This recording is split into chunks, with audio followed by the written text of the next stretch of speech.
allow me, I was going to go back to what I was going to say before the two people wanted to say something before. As I said earlier, I consider myself to be a pretty smart guy, and what I do is I do not make assumptions. I don't think I said anything that was a lie, and I asked you guys to either confirm or debunk what I brought as evidence. I never spoke about starvation. The only two links I brought was two elements. Which one was there are multiple children that are in prison because they threw rocks at a tank. Maybe you agree with this? Let me ask you a question.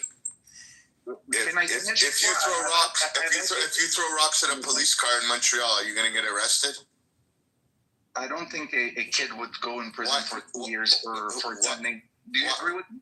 It's important the framing. Now, the frame you bring is a if children in Montreal throw rocks at a police car, do you not believe they're going to be detained?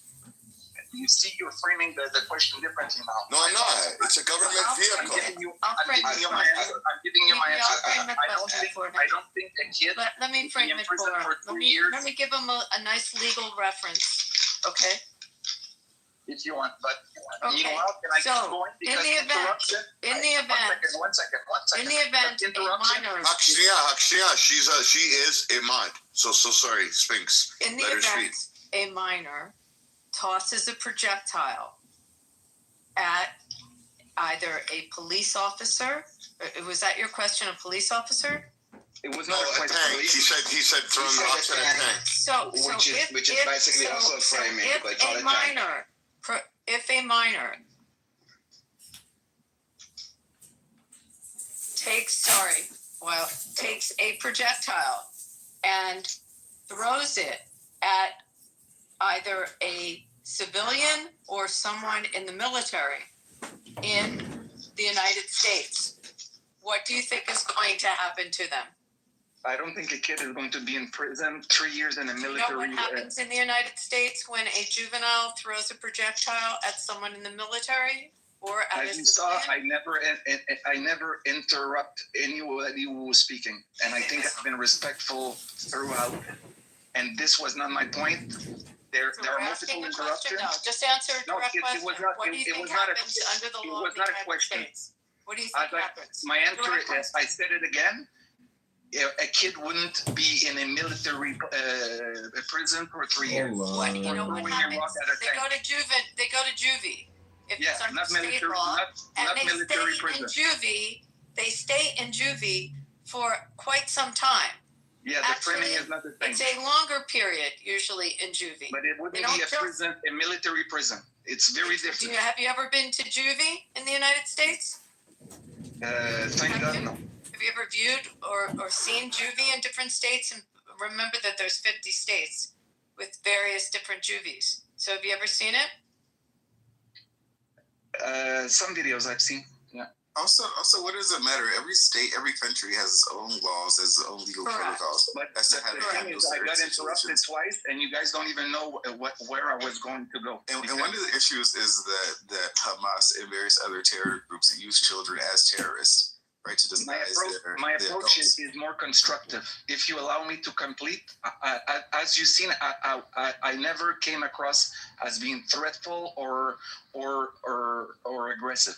If you allow me, please, because interruption. Fair enough. Go ahead. You got the mic. Fair enough. You're right. Go ahead. So as I was describing myself, my hyper focus is in a humanist point of view. And this is how wisdom should be applied throughout the world. So Israel is a very special case because it's so rich in different cultures. And then there are multiple political layers. So the ultra-Orthodox Jews, they have their own pressure on the system. And I understand why, because without them, Netanyahu wouldn't be there anymore. There's the settlers that are being victimized on both ends. So Jewish settlers and Jewish and Arabs farmers etc. Now, if we are wise about it, because at the end of the day, somebody, let's say an alien spaceship is watching the planet and they're neutrally analyzing the situation, what would they do? They would do it mathematically. So all the different dimensions, you don't make amalgam. I don't know how you say amalgam in English, but mixing everything together, this is the approach when you want to manipulate people. What I do, I have a scientific approach. So I want every dimensions to be laid out on one table, a round table where all the actors are surrounded, hopefully with good intentions. Right now, there's violence. The Arabs are immature in their approach of fixing the issue or trying to get support, because what I get from videos on YouTube is they tried multiple approaches. I'm not saying, when I say I'm talking about specific individuals or little groups, because of course I don't have omnivision and omniscience of the situation. I look at it scientifically with a humanist perspective. The best approach is to bring as many people with good intentions and not focusing on aggravating the situation. Starvation, most likely there are places where Palestinians are starving. It's good when everybody goes on the same plane, and instead of debunking, oh, you're a liar or a liar, going the other way around. How can we make it more peaceful? And bringing the wisdom and intelligence of all the different actors to bring it forward. Because right now... you should have said that earlier, bro. I know how we can do that. I tried. Okay, I have the answer. I have the answer so quick for you. I wish you would have said that earlier. I tried. Okay, all they have to do is release the hostages and unarm Hamas, and that's it. Simple. I don't know how honest you are. I'm extremely. I am so honest that. Believe me, my heart is crying out because it's such an honest answer. Release the hostages, unarm Hamas. Can I say 2 sentences to Sphinx? Hi, Sphinx. In order to have a solution, you need to first analyze what is the problem. Okay. Be human beings that take leadership. Because right now, people rely on the system, and we know it's not going to work. You missed my point. You are kind of moving forward to a solution, which is great. But and you're saying like smart people, they will come up with like magical solution. But not magical, but engineering peace and a just approach. Yeah, I understand. I understand. But in order for you to find a solution for everybody to live in peace, you need to, first of all, identify what is the problem, why there is no peace. And I'm not sure that there's one major, like a few at least, that are peace blockers. No, everything with Israel is more complex. Nothing is simple, but it's a matter of all laying the different dimensions. I didn't say it's simple. I didn't say it's simple. I said you need to, you were like talking about having an analytical like mindset. And what approach? What I'm saying, in order to find a solution, even if you're a doctor, if you want to give a medicine, you don't start with like the medicine. You start with diagnosis. Okay, first step is diagnosis of what is the problem, what is wrong, what is not working. Okay, after you have this, that's one of the major forces that is no justice. You know what I'm talking about? No. A lot of Palestinians. Okay, let's simplify the situation. Okay, I will ignore the Jews for now. Let's just take the Arab perspective. Just I'm telling you, just so you say, yes, you know, it's not Jews, it's Israel. Israel is about 80% Jewish, or even less, and the rest are Muslims and Christians. Okay, also Muslims in the IDF. Israel I will reformulate. Let's take non-Palestinians out of the presentation for now, because you have to divide the different actors.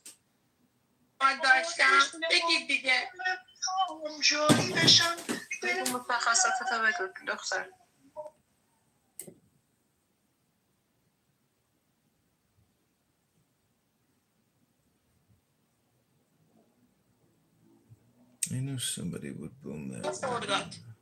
That might be true. Okay. Without God and higher ideals, institutions will collapse. False. Those type of values that you promote. I'm glad to hear that. I actually agree with many of your conservative takes. Thank you. I disagree with some as well. That's just because I think for myself. We agree on a lot. We disagree on some. I can say this, that we both want a country based on merit, and I think we should keep that as our ultimate goal and purpose. Thank you so much. I appreciate it.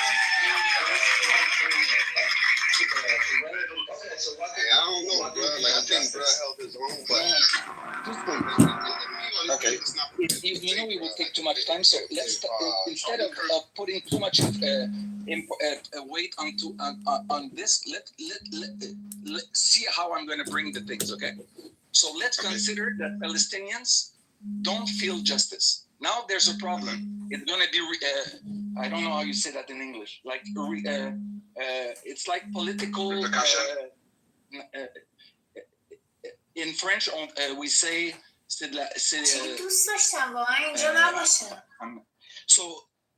there are instances that are going to take over a potential power that they have. So people don't feel justice, so they will say, I will take care of it.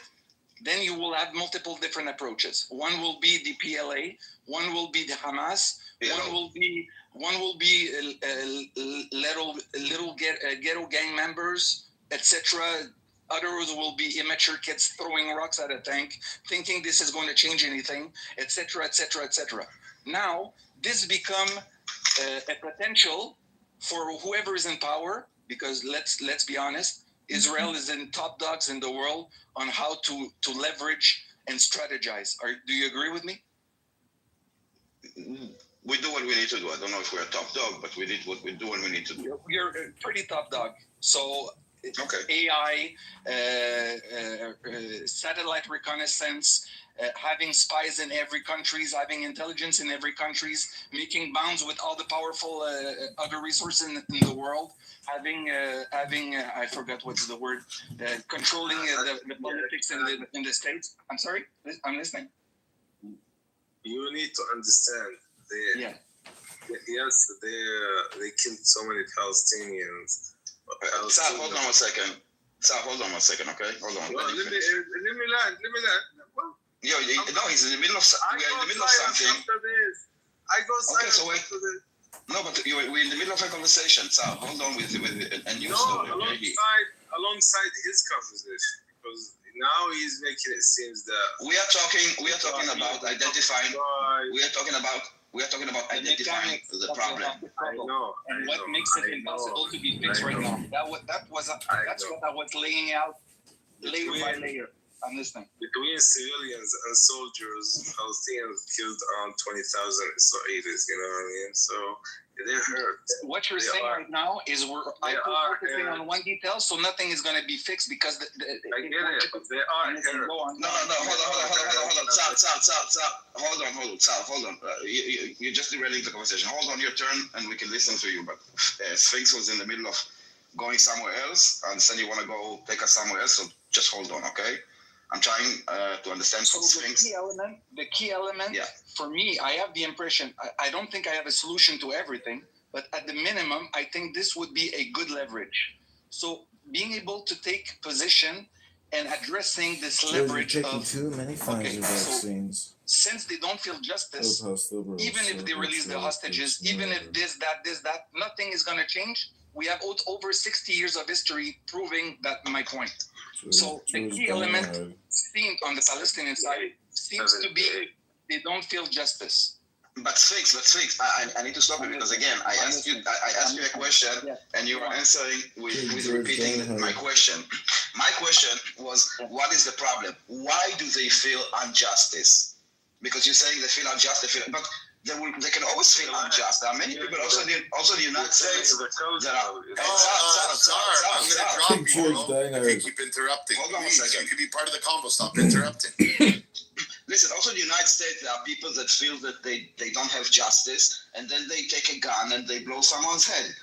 I mean, the feeling what you're doing that someone right now is just making this conversation worthless because now we're going to change. No. Instead of focusing on the mechanics, We're Please stop. Six, please. No. I'm not talking. I'm not going to example. I'm telling you that an individual feeling that someone has, or that he was told that there is injustice. Go on.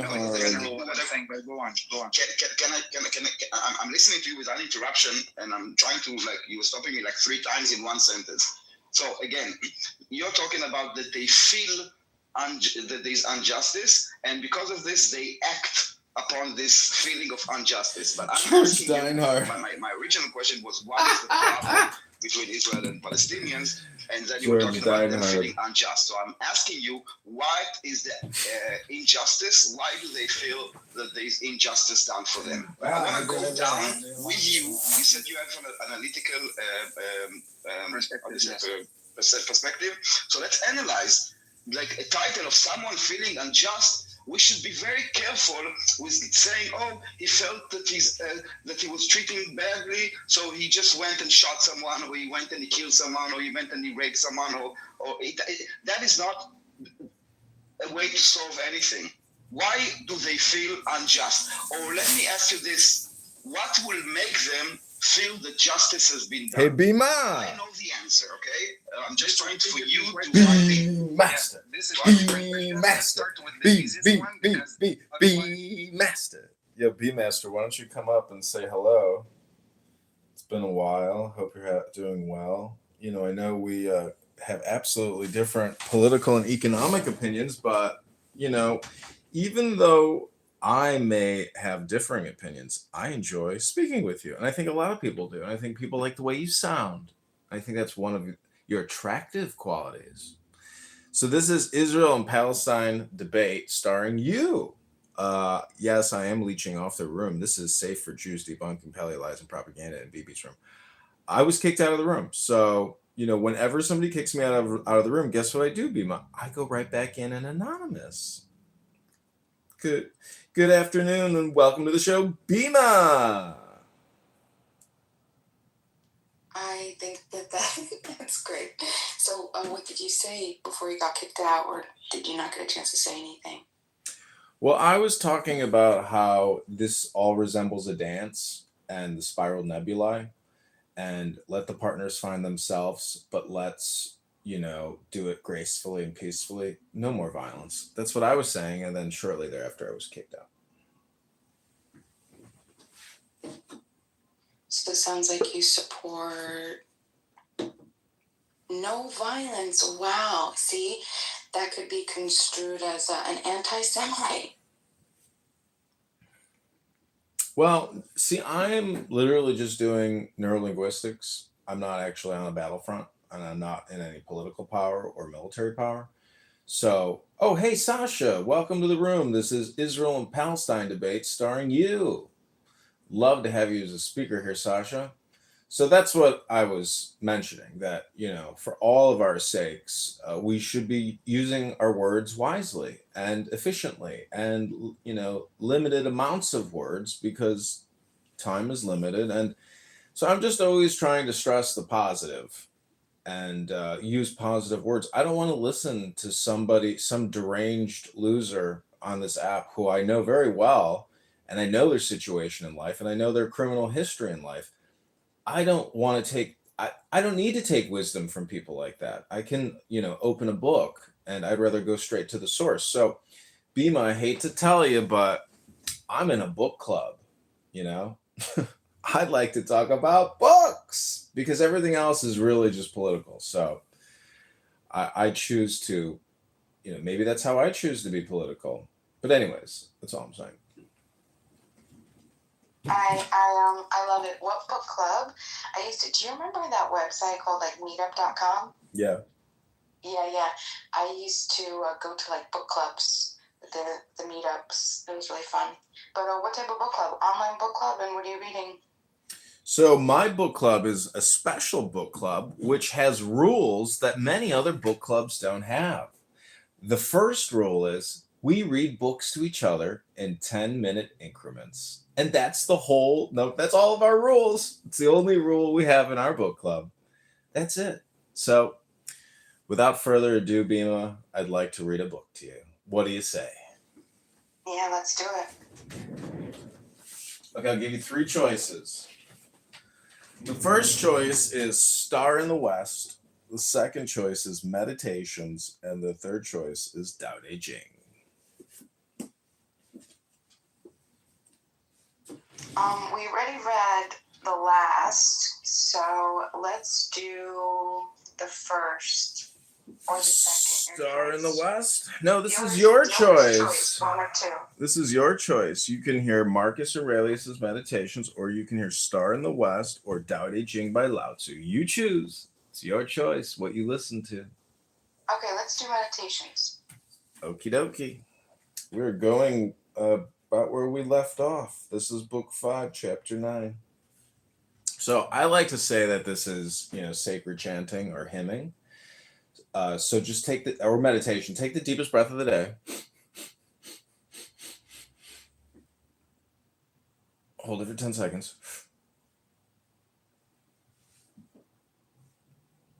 Let it go. This is the 9th verse in book 5. Be not disgusted, nor discouraged, nor dissatisfied, if thou dost not succeed in doing everything according to right principles. But when thou hast failed, return back again, and be content if the greater part of what thou doest is consistent with man's nature. And love this to which thou returnest, and do not return to philosophy as if she were a master, but act like those who have sore eyes and apply a bit of sponge and egg, or another applies a plaster, or drenching with water. For thus thou wilt not fail to obey reason, and thou wilt repose in it. And remember that philosophy requires only the things which thy nature requires, but thou wouldst have something else which is not according to nature. It may be objected. Why, what is more agreeable than this which I am doing? But is not this the very reason why pleasure deceives us?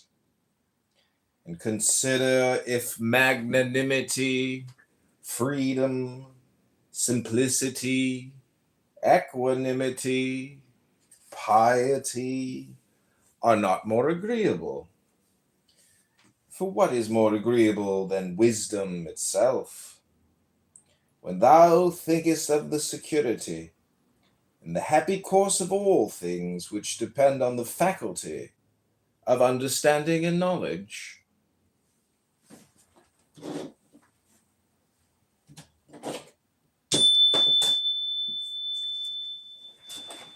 so you can see philosophy is a little bit outside of politics. It's still in politics, but it's almost, I think it's its own category with its own proper noun, philosophy. So you just heard a sample from Marcus Aurelius' Meditations. And it's transcendent, it's transformative, it's intelligent. And I hope you enjoyed that, Bimo. This has been my book club. Do you have a book you would like to read from, Bimo?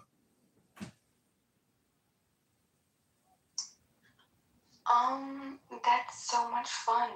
I'm not in a position to go grab a book, but yeah, I can be prepared next time. Okay, great. Well, next time, just remember that all my rooms are clickbait titles because all I'm actually doing is the book club. Very cool. That sounds really awesome. Thank you. Okay, I give you your regularly scheduled programming. BB talking endlessly. Why is this happening? Daniel, too. Maybe it's happening, and maybe you don't know, but from the beginning of this year, 2025, which we did not finish yet, there have been more than 1,000 terroristic attempts from Judea and Samaria on Israel. More than 1,000. That's more than 3 per day. You understand what I'm saying? And because they are promoting terrorism. And because they are promoting this mindset of there is injustice done, so go and murder Jews, we have to put those blockades to make sure that the people that are moving to Israel or to Jewish cities within Judea and Samaria don't plan to blow up. And unfortunately, it is needed because it's happening every single day. Daniel, you don't want to have choke points? Great. Do you agree with me, Daniel? Do you agree with me that one of the intentions of the Israeli government is to isolate the Arabs and hopefully have them removed? Do you agree with this? I would agree with you with a bit more nuance. I think that what you're missing is that Judea and Samaria is what is called disputed land. Okay? It's disputed. They say it's theirs, we say it's ours. And right now, it's disputed. This is the situation. Now, there's the situation, the jura and de facto, meaning what is going on the ground and what is like the legal status. And both sides try to make facts on the ground. Jews, you even call them settlers. When it's Palestinians that build a new neighborhood, you call them farmers, okay? The problem with your framing that by the fact that it's a Jew that is built settlement in Judea and Samaria, it's wrong, it's bad intentions, it's meant to drive out the Palestinians out. When they do it, it's 100% legitimate. You know, for example, there's this story now in Hollywood, a movie called No Other Land. I don't know if you heard about it. It won some You're Oscars. very welcome to share a link if you have. I don't have a link. I said the name of the movie. It's called No Other Land. It's in movies. I don't have a link because you need to pay a ticket to see it. But it's called No Other Land, and it shows like how the Israeli military goes and destroys buildings in Judea and Samaria. And you will say, oh my God, horrible. What you don't know is that those people in Masriyate, which is the place in the movie, they claim that this land is theirs. They went to the Supreme Court in Israel. They laid out all their evidence. For 20 years, there were discussions about this specific case. And the court, when they started the case, they said no one is building anything until we decide whose land is it. We cannot freeze the situation. Can you repeat the name of the video you're talking about? No Other Land. Okay, you keep going. I'm listening. Alexa, stop. So for 20 years, there was a Supreme Court deliberation regarding this area, Masriyat. It's rare so to find Israel a brought podcast their that evidence, actually the Palestinians But brought when the their show's called Life Kit, that's kind of the whole point. I'm Marielle Saganda. 3 times a week on the Life Kit podcast, we guide you through a topic we could all use help with, from personal development to healthy living to managing your dinero, with takeaways so you can start living what you learn right away. Escucha el Life Kit podcast from NPR. Darren LaHood is a rhino, or Republican in name only, according to one of his Republican primary opponents. John Kitover calls himself a carpetbagger. He lives in Chicago, but he's running in a congressional district that includes central and northwestern Illinois. Kitover considers himself a MAGA candidate. He tells WGLT student reporter Ben Howell that he's running in the 16th district against the Peoria area Republican he says is not conservative enough. Our country is $37 trillion in debt. I'm 42 years old. I'm here on a college campus with young people who are taking out loans to go to university, to get jobs so they can have an undergraduate degree. And so essentially we have to fight these rhinos. I know it's cliche, but Darren LaHood is indeed a rhino. He's been in office 10 years, creating $2 trillion a year in debt.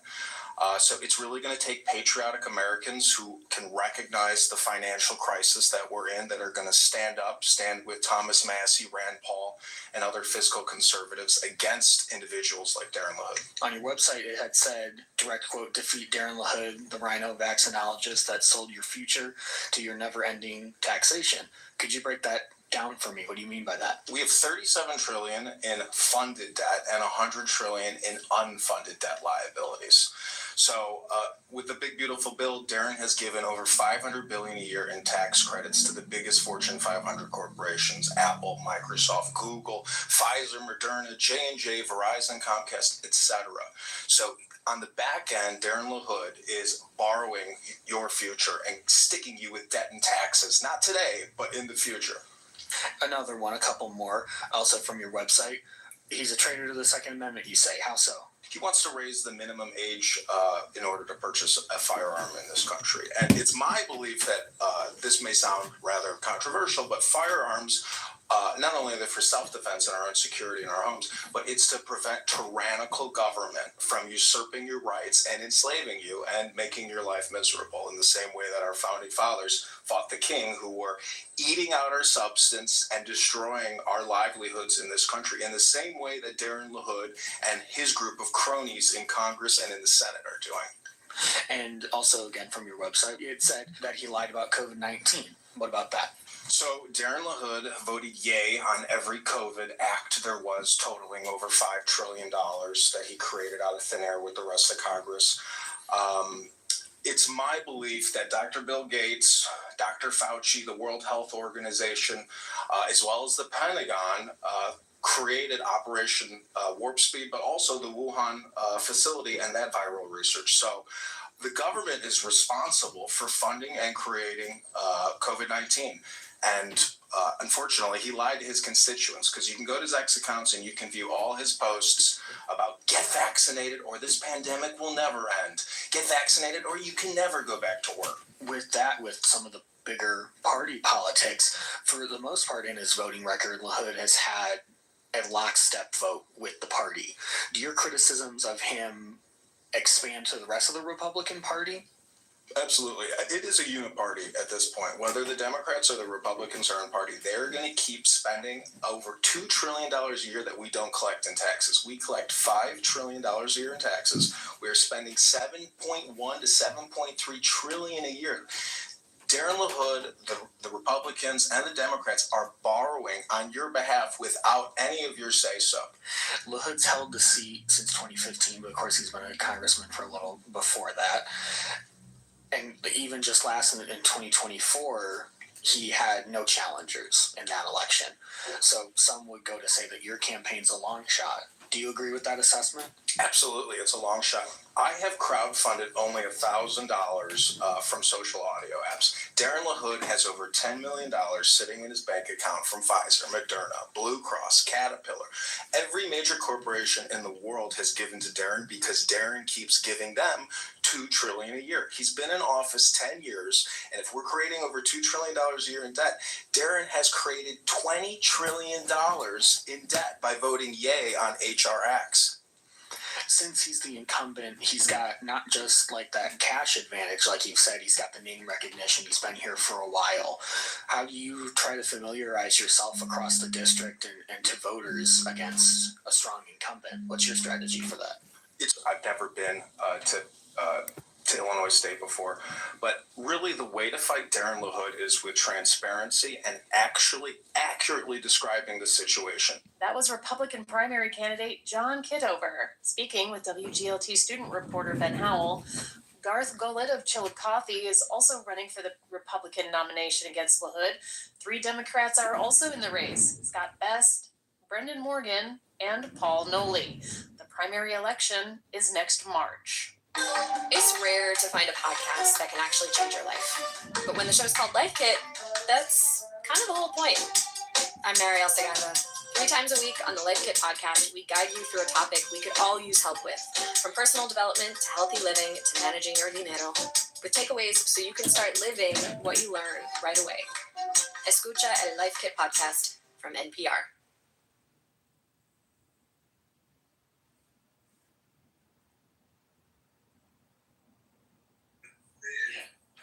Yes. If you're elected. I don't think tariffs are good for the economy. I will turn over every rock to fuck your life up. It's rare to to find a podcast that can actually change your life. But when the show's called Life Kit, that's kind of the whole point. I'm Mariel Segarra. 3 times a week on the Life Kit podcast, we guide you through a topic we could all use help with, from personal development to healthy living to managing your dinero, with takeaways so you can start living what you learn right away. Escucha el Life Kit podcast from NPR. Darren LaHood is a rhino, or Republican in name only, according to one of his Republican primary opponents. John Kitover calls himself a carpetbagger. He lives in Chicago, but he's running in a congressional district that includes central and northwestern Illinois. Kitover considers himself a MAGA candidate. He tells WGLT student reporter Ben Howell he's running in the 16th district against the Peoria area Republican he says is not conservative enough. Our country is $37 trillion in debt. I'm 42 years old. I'm here on a college campus with young people who are taking out loans to go to university, to get jobs so they can have an undergraduate degree. And so essentially we have to fight these rhinos. I know it's cliche, but Darren LaHood is indeed a rhino. He's been in office 10 years, creating $2 trillion a year in debt. So it's really going to take patriotic Americans who can recognize the financial crisis that we're in, that are going to stand with Thomas Massey, Rand Paul, and other fiscal conservatives against individuals like Darren LaHood. On your website, it had said, direct quote, defeat Darren LaHood, the rhino vaccinologist that sold your future to your never-ending taxation.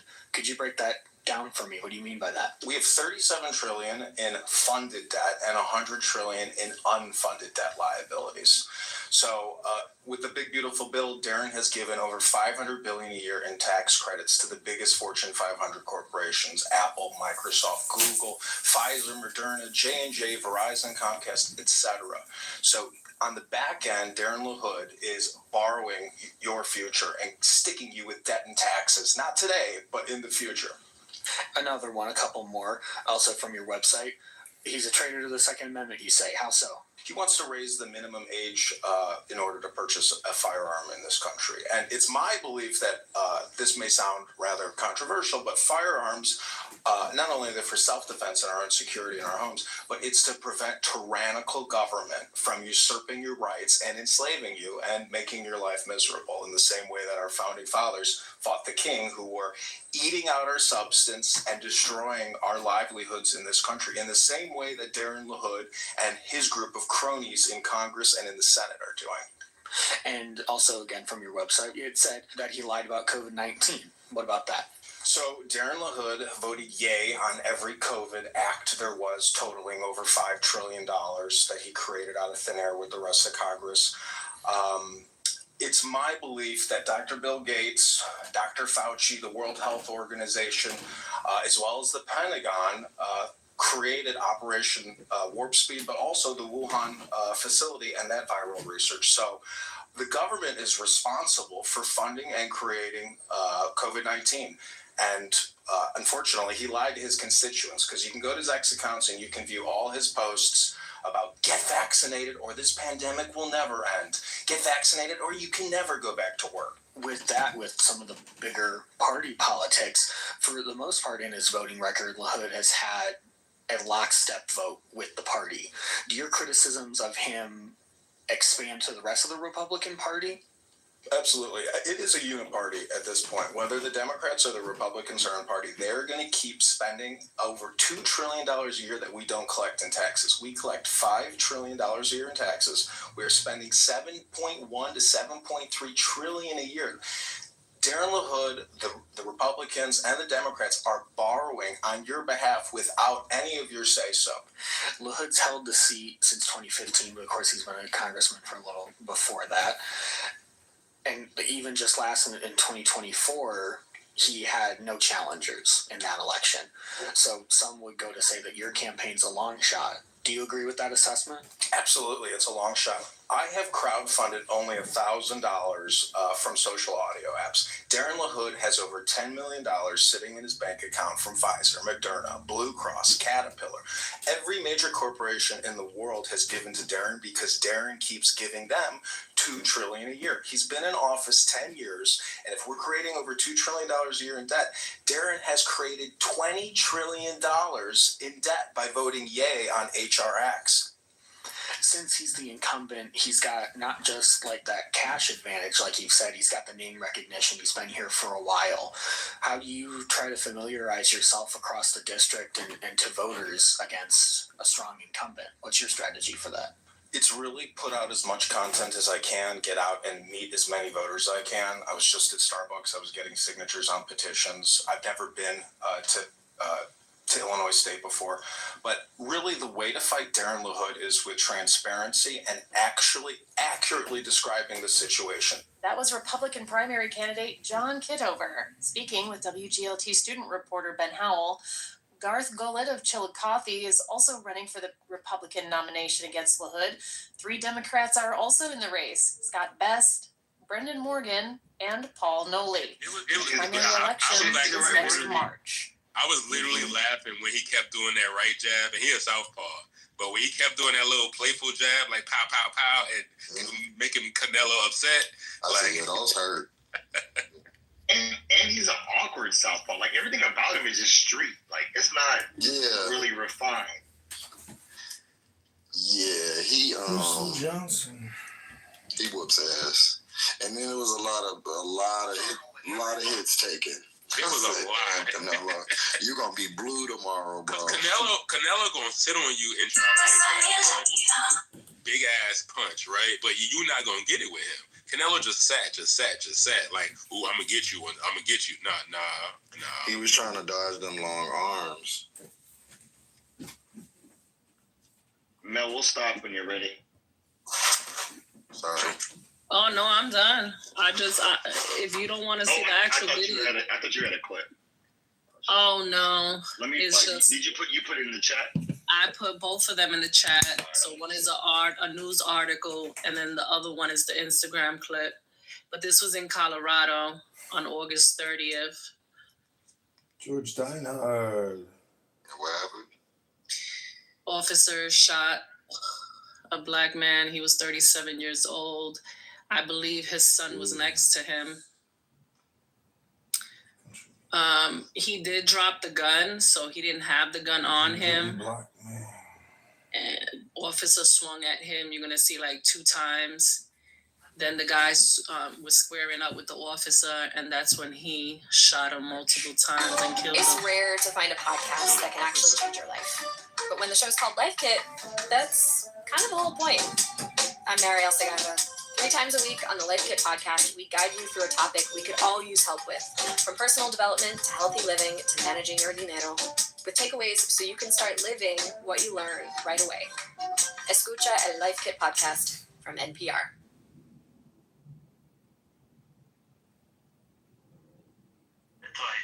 There are some morals. Civilians, no need for killing civilians. There are some. That for you, we the people. We have to kick these credit card mortgage debt junkies out of government.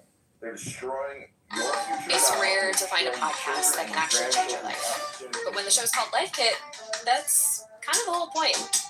I'm Mariel Segarra. 3 times a week on the Life Kit podcast, we guide you through a topic we could all use help with, from personal development to healthy living to managing your dinero, with takeaways so you can start living what you learn right away. Escucha el Life Kit podcast from NPR. Darren LaHood is a rhino, or Republican in name only, according to one of his Republican primary opponents. John Kitover calls himself a carpetbagger.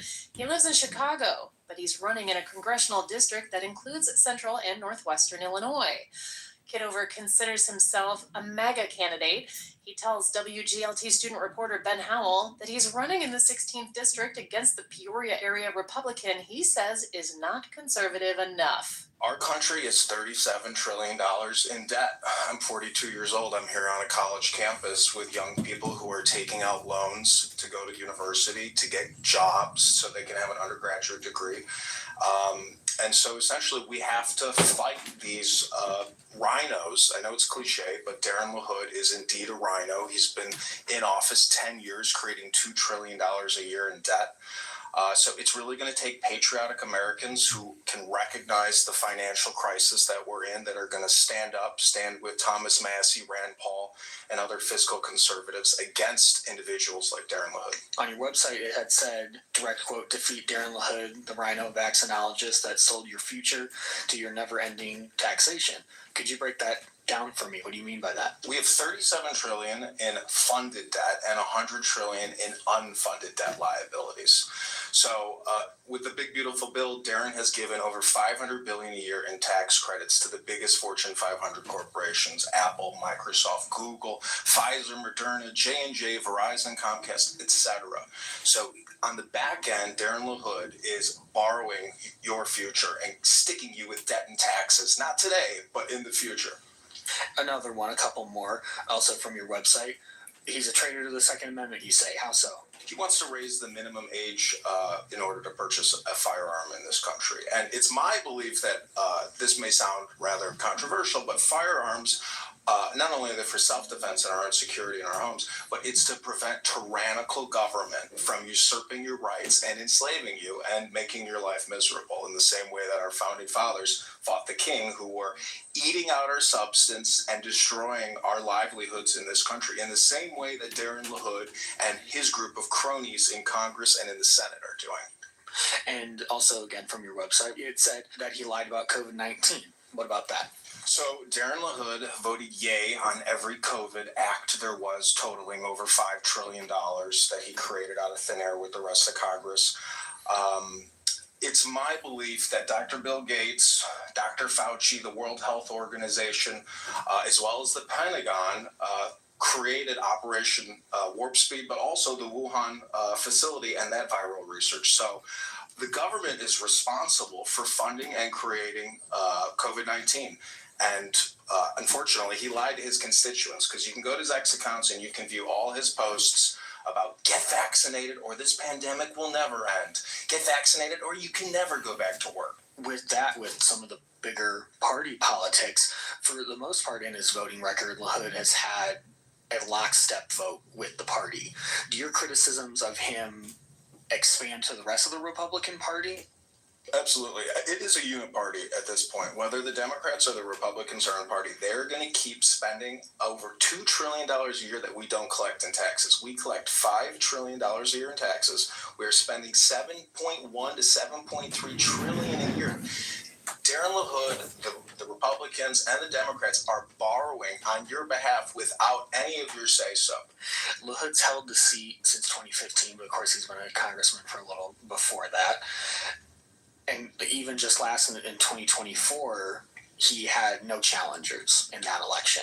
So some would go to say that your campaign's a long shot. Do you agree with that assessment? Absolutely, it's a long shot. I have crowdfunded only $1,000 from social audio apps. Darren LaHood has over $10 million sitting in his bank account from Pfizer, Moderna, Blue Cross, Caterpillar. Every major corporation in the world has given to Darren because Darren keeps giving them $2 trillion a year. He's been in office 10 years, and if we're creating over $2 trillion a year in debt, Darren has created $20 trillion in debt by voting yay on HRX. Since he's the incumbent, he's got not just like that cash advantage, like you've said, he's got the name recognition, he's been here for a while. How do you try to familiarize yourself across the district and to voters against a strong incumbent? What's your strategy for that? It's really put out as much content as I can, get out and meet as many voters as I can. I was just at Starbucks, I was getting signatures on petitions. I've never been to Illinois State before. But really the way to fight Darren LaHood is with transparency and actually accurately describing the situation. That was Republican primary candidate John Kitover speaking with WGLT student reporter Ben Howell. Garth Golett of Chilled Coffee is crazy ass fan base to like come attack them, I think would be damaged. Yeah, he did that to a few professors at Johns Hopkins, and he. Yeah, my friend works at Georgetown Law, and he did that to him. So somebody's like, what damage? And they were It's getting clear. death threats. They had to take down their publishing because their families were receiving death threats and being stalked. So it was a long watch list that Charlie Kirk had created with their information on there. So like, yeah, I mean, I don't know what this person really is talking about. Emotional damage. Democrats, liberals, LGBTQ.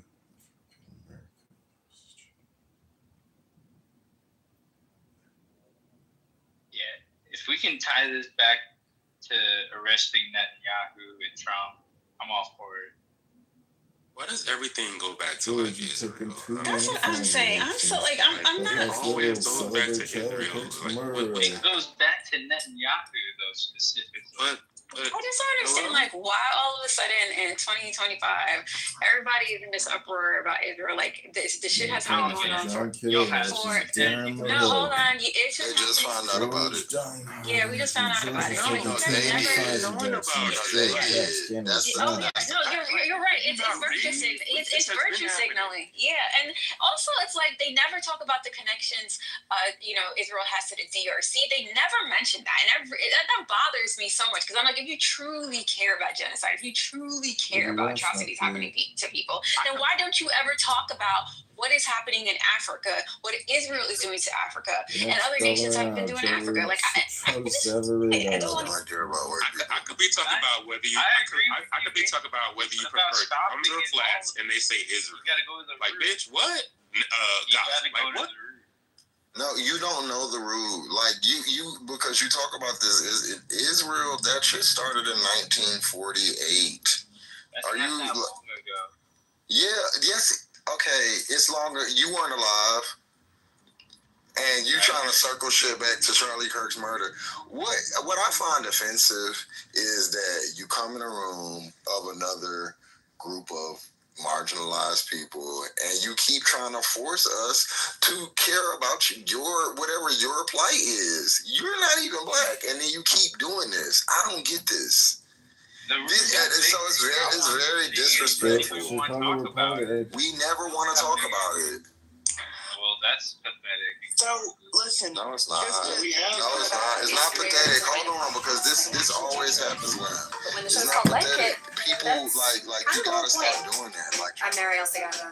3 times a week on the Life Kit podcast, we guide you through a topic we could all use help with, from personal development to healthy living to managing your dinero, with takeaways so you can start living what you learn right away. Escucha el Life Kit podcast from NPR. Darren LaHood is a rhino, or Republican in name only, according to one of his Republican primary opponents. John Kitover calls himself a carpetbagger. He lives in Chicago, but he's running in a congressional district that includes central and northwestern Illinois. Kitover considers himself a MAGA candidate. He tells WGLT student reporter Ben Howell that he's running in the 16th district against the Peoria area Republican he says is not conservative enough. Our country is $37 trillion in debt. I'm 42 years old. I'm here on a college campus with young people who are taking out loans to go to university, to get jobs so they can have an undergraduate degree. And so essentially we have to fight these rhinos. I know it's cliche, but Darren LaHood is indeed a rhino. He's been in office 10 years, creating $2 trillion a year in debt. So it's really going to take patriotic Americans who can recognize the financial crisis that we're in, that are going to stand with Thomas Massey, Rand Paul, and other fiscal conservatives against individuals like Darren LaHood. On your website, it had said, direct quote, defeat Darren LaHood, the rhino vaccinologist that sold your future to your never-ending taxation. Could you break that down for me? What do you mean by that? We have $37 trillion in funded debt and $100 trillion in unfunded debt liabilities.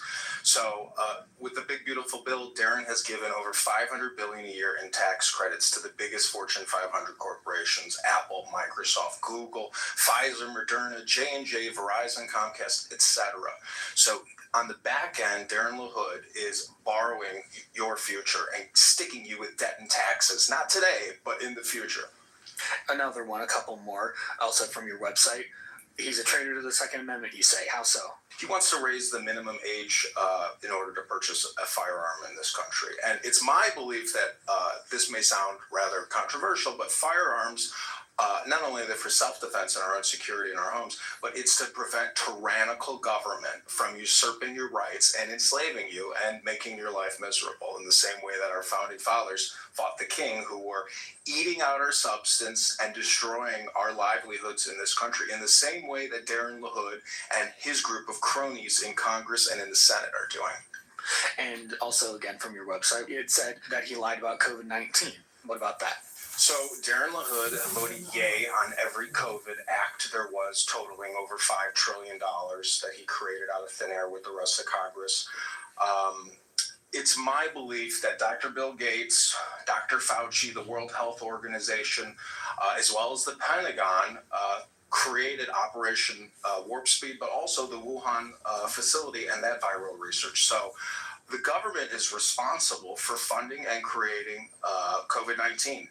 And unfortunately, he lied to his constituents, because you can go to Zach's accounts and you can view all his posts about get vaccinated or this pandemic will never end. Get vaccinated or you can never go back to work. With that, with some of the bigger party politics, for the most part in his voting record, LaHood has had a lockstep vote with the party. Do your criticisms of him expand to the rest of the Republican Party? Absolutely. It is a uniparty at this point. Whether the Democrats or the Republicans are in party, they're going to keep spending over $2 trillion a year that we don't collect in taxes. We collect $5 trillion a year in taxes. We are spending $7.1 to $7.3 trillion a year. Darren LaHood, the Republicans, and the Democrats are borrowing on your behalf without any of your say-so. LaHood's held the seat since 2015, but of course he's been a congressman for a little before that. And even just last in 2024, he had no challengers in that election. So some would go to say that your campaign's a long shot. Do you agree with that assessment? Absolutely, it's a long shot. I have crowdfunded only $1,000 from social audio apps. Darren LaHood has over $10 million sitting in his bank account from Pfizer, Moderna, Blue Cross, Caterpillar. Every major corporation in the world has given to Darren because Darren keeps giving them $2 trillion a year. He's been in office 10 years, and if we're creating over $2 trillion a year in debt, Darren has created $20 trillion in debt by voting yay on HRX. Since he's the incumbent, he's got not just like that cash advantage, like you've said, he's got the name recognition. He's been here for a while. How do you try to familiarize yourself across the district and to voters against a strong incumbent? What's your strategy for that? It's really put out as much content as I can, get out and meet as many voters as I can. I was just at Starbucks. I was getting signatures on petitions. I've never been to Illinois State before. But really the way to fight Darren LaHood is with transparency and actually accurately describing the situation. That was Republican primary candidate John Kitover speaking with WGLT student reporter Ben Howell. Garth Golett of Chillicothe is also running for the Republican nomination against LaHood. 3 Democrats are also in the race: Scott Best, Brendan Morgan, and Paul Noley. The primary election is next March. It's rare to find a podcast that can actually change your life.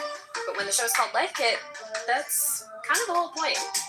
I'm Mariel Segato. 3 times a week on the Life Kit podcast, we guide you through a topic we could all use help with, from personal development to healthy living to managing your unit.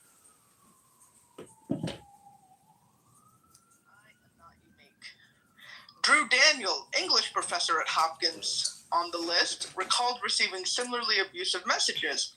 He was placed on the watch list after he signed a letter that condemned the horrific ongoing violence, quote, the horrific ongoing violence inflicted on the Palestinian people.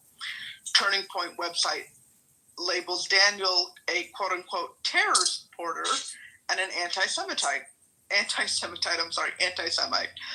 Soon after he was added to the list, Daniel, who was raised in a mixed Jewish household, started getting abusive emails and messages from people. Okay, I think I'm done. Okay. This is pretty much the end, but I can stop here. Yeah. It's done.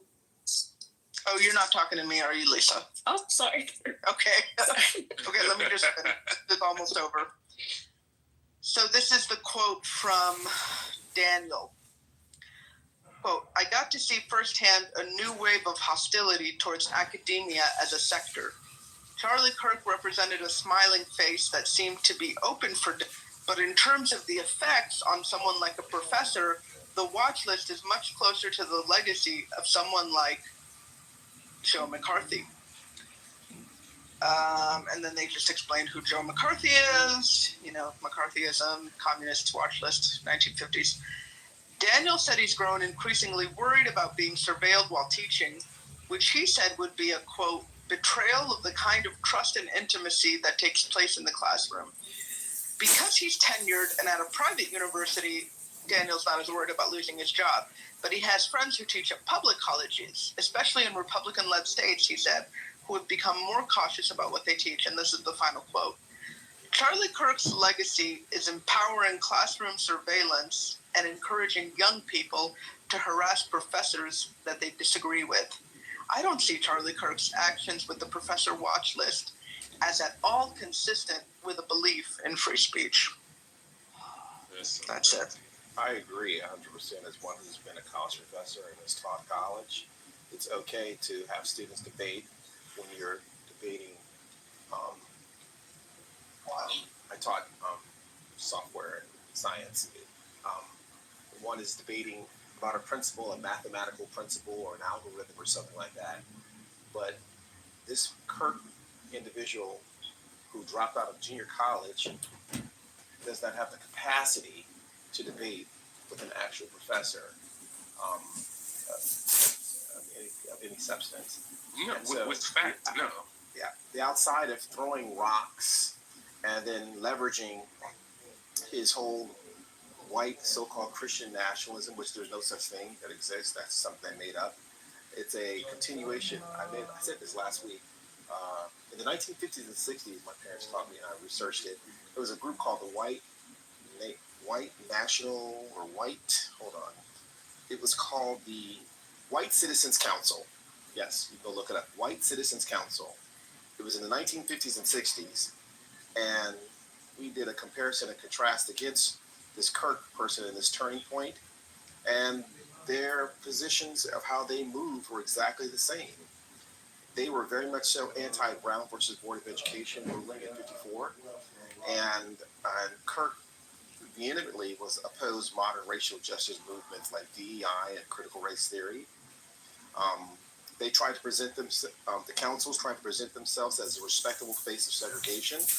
Kirk and his organization create the political mainstream by trying to do through debate and media appearances and campus activism, trying to appear to be that they are just a salient voice of reason. They use coercion. Councils in the 50s and 60s, my parents told me, used to punish civil rights supporters. Kirk's organization, Turning Point, they have, like the young lady said, their professors' watch list that targets educators for their views, and they criticize it as a modern form of professional and social coercion. So this is nothing new. He's just taking an old playbook. They actually did this in the 40s in the United States, 30s and 40s in the United States, pre-Nazi Germany in colleges here in the United States. You can go back and read about that. And so this person was radically anti-Black in his stance. He used a Ku Klux Klan model of Christianity, calling it nationalism, which there's no such thing that exists. Because nationalism excludes Christianity, whereas Christianity includes human beings. So the two things are 180 degrees polar opposites of one another. But by packaging things and putting a smiling face on it, it's akin to the same thing my father told me how the Klan used to come to his house when he was a child in Birmingham, Alabama, and try to burn crosses, and my family would have shootouts. So it's just, but yet they'd be the same people with the judges and the city council people and this. It's the same thing. It's the modern day same thing. It's the exact same thing.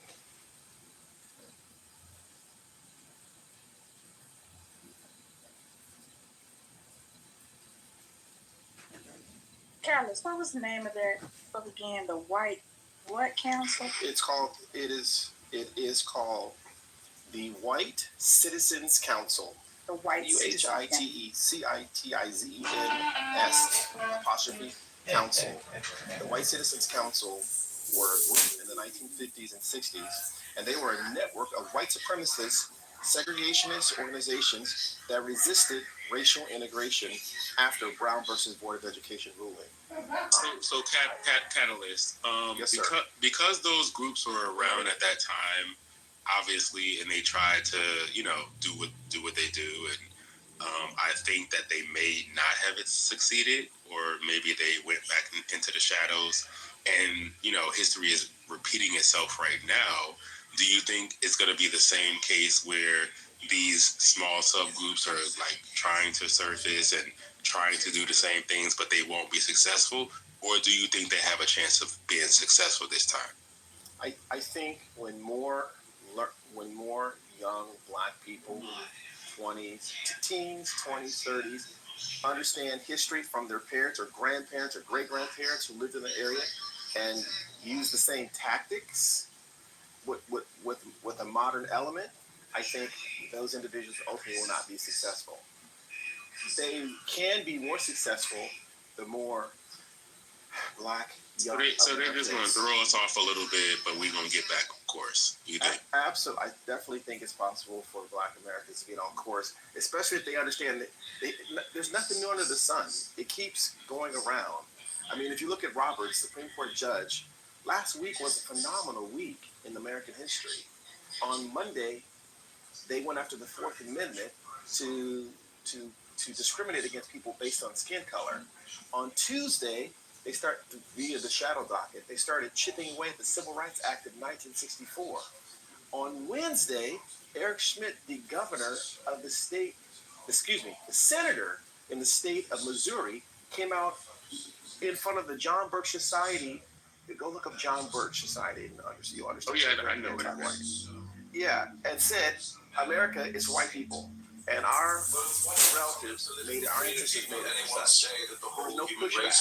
The same day in the Senate, in the U.S. Senate in D.C., the GOP senators voted to block the Epstein files. On Thursday, the GOP Senate gave up their advise and consent authority of in the Senate.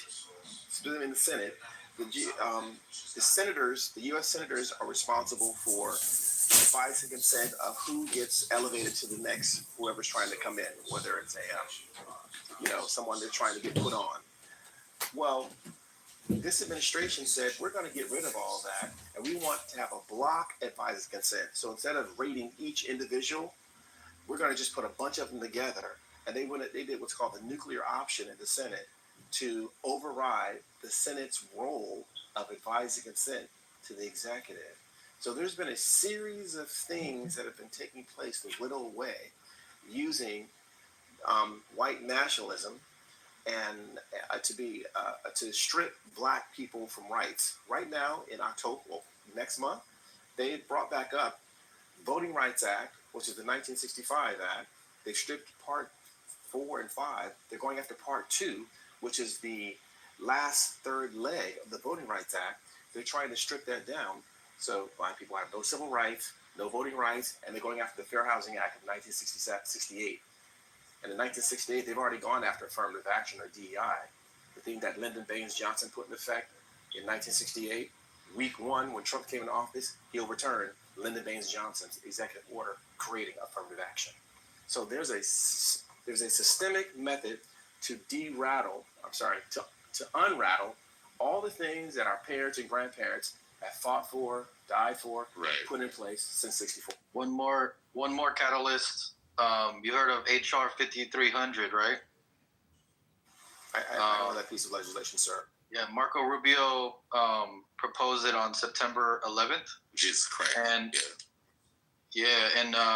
And part of the legislation, there's a lot of it in there, but part of it is where they can cancel your passport if they don't like your like what you put online, basically eliminating freedom of speech. right? They can they have the authority to cancel your passport if they don't like what you're saying online. Someone in the chat said Infowars leftists. I'm not a leftist, so I don't know where they're coming from.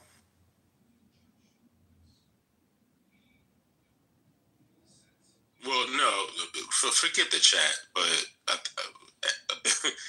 Marco Rubio did introduce that bill or whatever. Have you seen that? I have not, sir. I don't know if anyone's looked at the news today, though. Trump, when he was running for office, said he wanted to get rid of, what do they call that?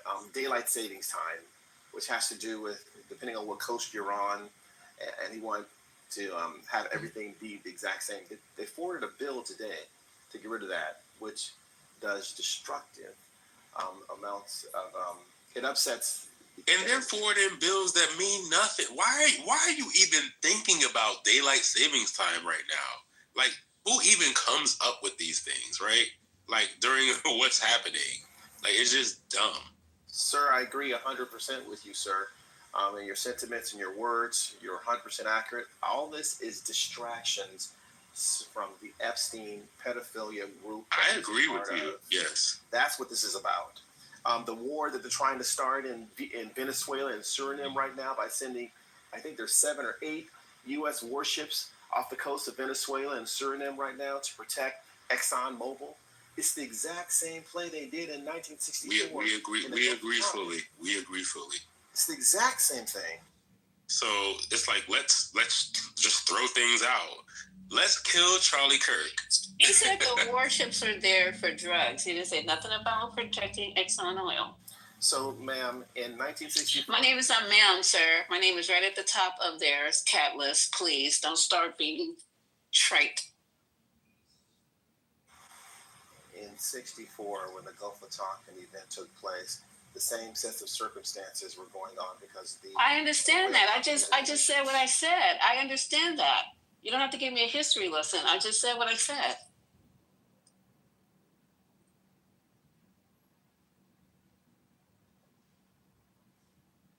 But for the others who don't know the history lesson, you can go ahead and give it.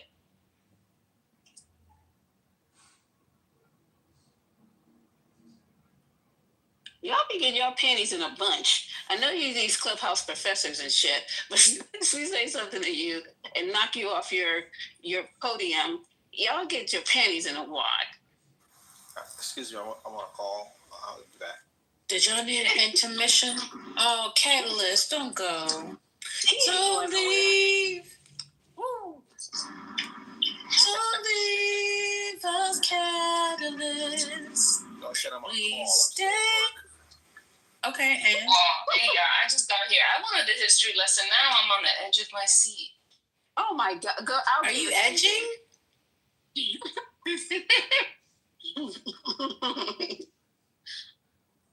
No, you guys all came back. Y'all was on your lunch break. Lunch break? Nah. That's what it sounded like. No, it's just hanging out. You was on a lunch break, or y'all was at a meeting, or? I don't know what they were doing. I don't want to hear Charlie Kirk's people. That's what. If I'm not mistaken, Lisa been right beside you the whole time, Mel. I've been in the chat. I'm a chat warrior now. That's what I'm gonna do. I'm gonna stay in the chat. Ooh, it's hot as. It is 80 degrees outside, or close to it. Yeah, this is not. I'm all got on all this stuff. I'm gonna take some stuff off. That chat had a lot of fire in there earlier today, and Gemini, and it was definitely on a hot note. But I'm glad that you missed me playing the pastas. I'm gonna have to send you the link. No, I didn't. I heard it. I just was. I wasn't. I was here, but I wasn't in the flesh. You was like a fly in the wall. Okay, I get it. Sometimes I like to be the fly in the wall, so I wasn't in the flesh. Not you in here as anonymous, First Lady.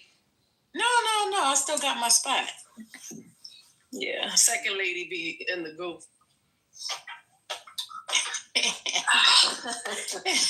Not second lady.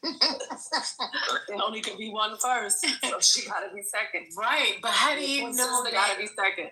that the other person might not be a lady. You see what I'm saying? You see? True. But yeah, I think we should get into that pastor talk a little later. Oh, okay. But what do I think?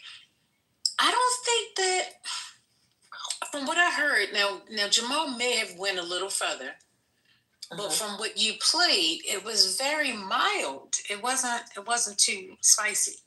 The person who came behind him was a little bit more spicy. Yeah. But why does it have to be opposed? I didn't say anything bad. The second pastor that came behind him this time. Okay. See, that's what I'm gonna get. Y'all gonna get deliverance. Y'all gonna get deliverance. A lot of these pastors ain't what they pretend to be. You know that. No. You know what, Mel? You probably need to play it over for Gemini. Well, Gemini, I heard Gemini was talking about his pastor yesterday. Yeah, I was traumatized yesterday. Y'all, like. I know Sandra was telling us. Sandra said you mentioned something yesterday. First lady, real quick, I'm not going to be long, but he was like, he started off the service, and that's all I heard was the beginning because I left, with his voice trembling, sound like he was about to cry. He's like, we lost a brother in Christ. I know you guys feel the pain that I'm feeling right now. He was killed for telling the truth, and Christ was persecuted for telling the truth as well. Hey, Gemini, was this a black pastor? No. Okay. That fucked me up though. Like he compared him to Christ. Like we can't even compare the pastor to Christ. So I heard a pastor last week. And saying that he died telling the truth. So by saying that, I feel like he was directly supporting everything that the dude said. If he's saying how's it going? He died telling the truth. Good. I'm going for a walk. Sin. Hello.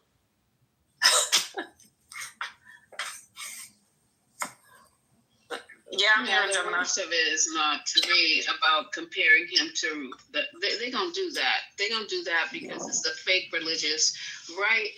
But the comparison to Martin Luther King is gonna send me over the cliff. It really is. So I'm just warning anyone. If you can I finish my sentence? So no, you got it, bro. Let me just go on mute. Oh, I'm sorry, Lisa. Go ahead. No, why should I? Go ahead. You got it. Come on now with this passive stuff. Go ahead, sis. I'm the only person that can do this. I'm the only one that can whine and cry. Nobody else. MO, first lady. Exactly. She can't do what I do. That's my point. Go ahead, Lisa. I got him. Sit down, Ron. Don't you get up no more. Leave that microphone alone. Go ahead, Lisa. Go ahead. One mic on Lisa. You guys are funny.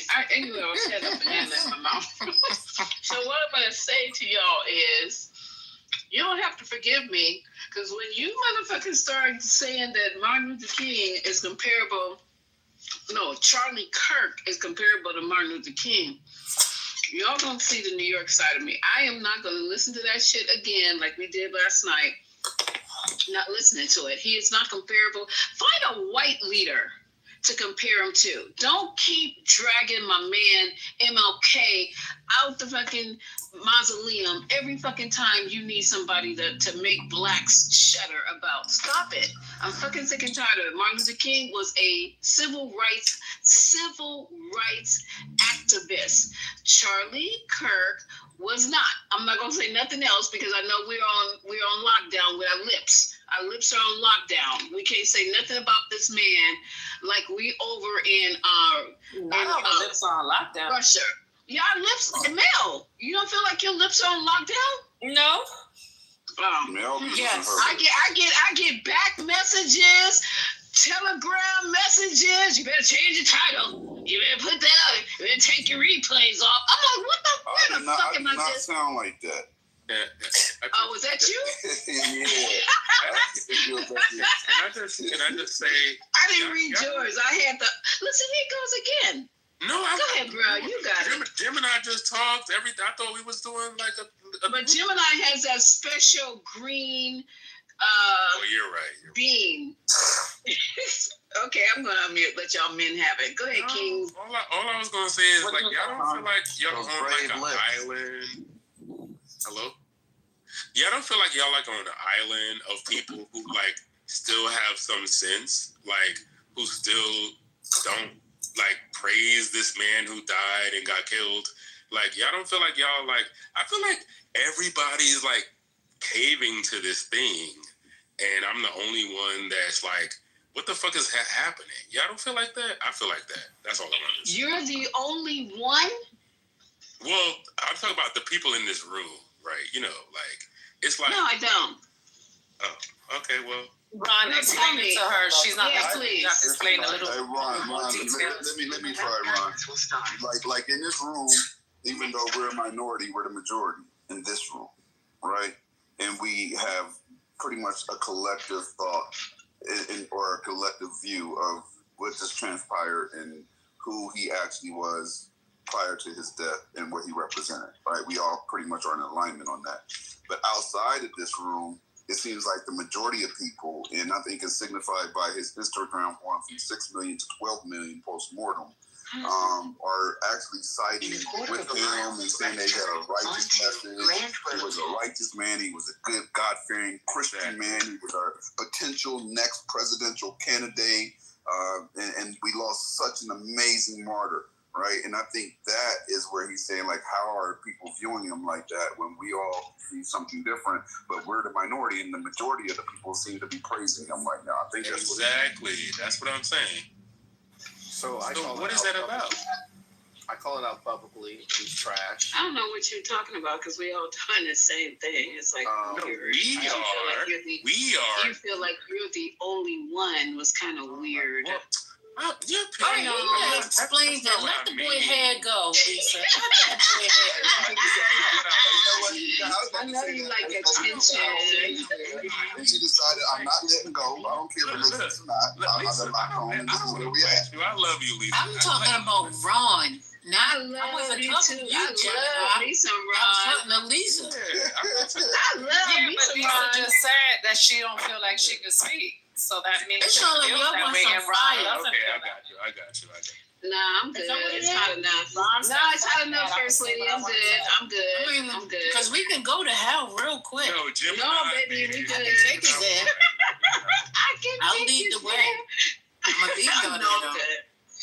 I'm good though. I'm just trying to be a contrarian right now. Okay, I'm back because I have to change my thing out of You know what I'm music. saying? I had a debate. No, wait a yesterday. minute. Now, wait a minute. Hold up. Oh, Wait a what? minute. Mel just got an attitude. Wait a minute. Hold up. You said you about to change your thing out of music. You want to play the clip now? No, I ain't want to play shit. I want y'all to fucking hear me, and y'all wasn't hearing me because I had my shit on music.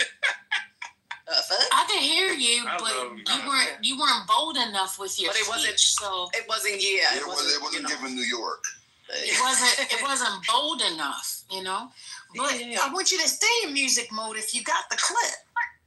Well, remember it was 4 clips. So One mic on I'm Mel. just saying. Mel empty the clip. There we go. All right, I got you right now. Let me go to the.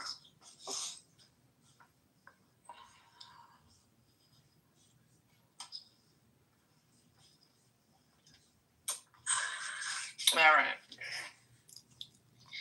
Let me go back to this.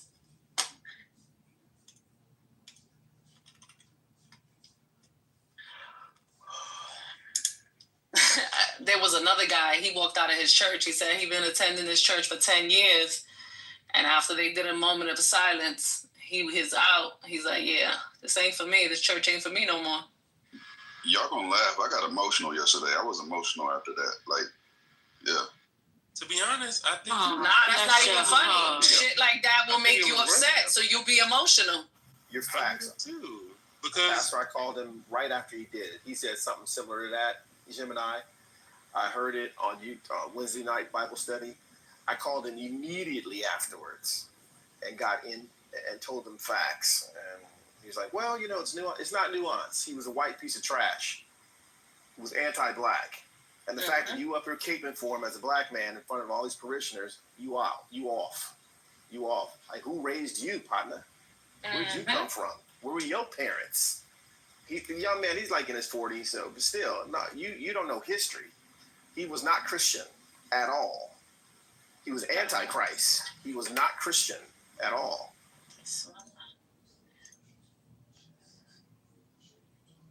Well put. Mel, you dropping the clip? Hold on, because it's 4 clips. Let me get the first one first. No, I just wanted to make sure we weren't cutting you off. Okay. All right, so the first one is Pastor Jamal preaching this past Sunday. About all of these Negro preachers who've been, in fact, talking about that this man that was killed was the answer to Christ in the earth. Y'all ain't saying that. They having moments of silence in black churches all over the country over a man that was racist and a white supremacist. How dare you compare him to Martin Luther King? So, is both of them was killed by a white man. After that, they got nothing else in common. I'm concerned. So that was that Pastor Jamal from Georgia for Atlanta. For anybody that doesn't know. The next one is another pastor. I'm not sure where he does. Hold on.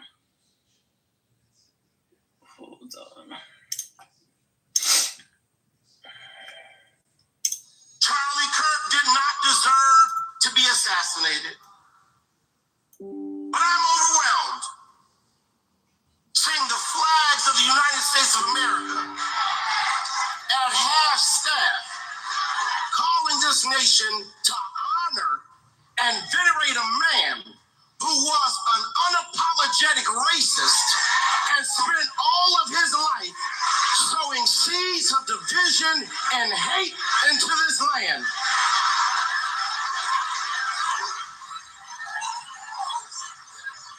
And hearing people with selective rage who are mad about Charlie Kirk but didn't give a damn about Melissa Hortman and her husband when they were shot down in their home, tell me I ought to have compassion for the death of a man who had no respect for my own life. I am sorry, but there's nowhere in Bible where we are taught to honor evil. And how you die does not redeem how you lived.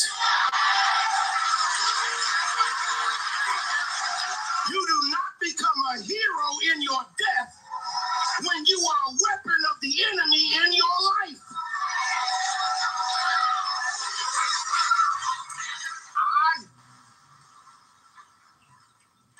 I can abhor the violence that took your life, but I don't have to celebrate how you chose to live.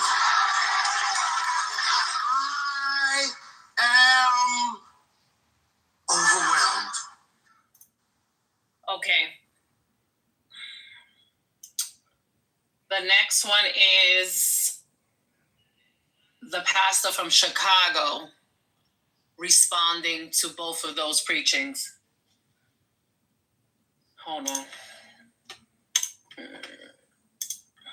So he plays a few of the clips. Just all over the country over a man that was racist and a white supremacist. Calling this nation to honor and venerate a man who was an unapologetic racist. No, we cannot be silent about the idolatry and the racism that is going on in the black church. And Jamal Bryant is one of the biggest goofies behind a pulpit. Just because you sitting there hooping and hollering, I said, God said, that don't mean it's anointed. That don't mean it's spirit filled.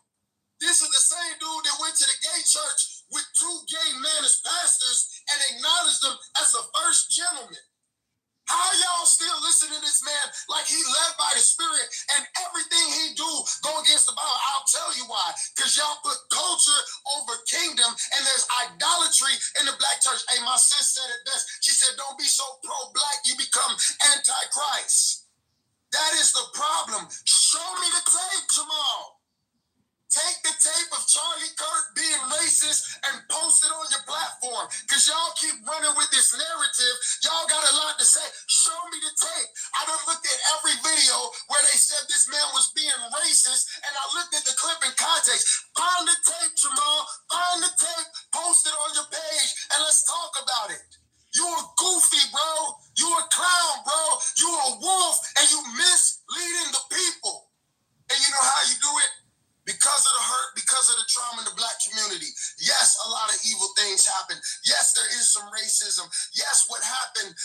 the day with slavery and through the civil rights movement. It was awful. But some of you black pastors, you making our people be victims. You teaching the opposite of what the Bible says because you the real racist. And some of y'all make money, right, by keeping our people down, and they looking and they putting all their hope in the pastor.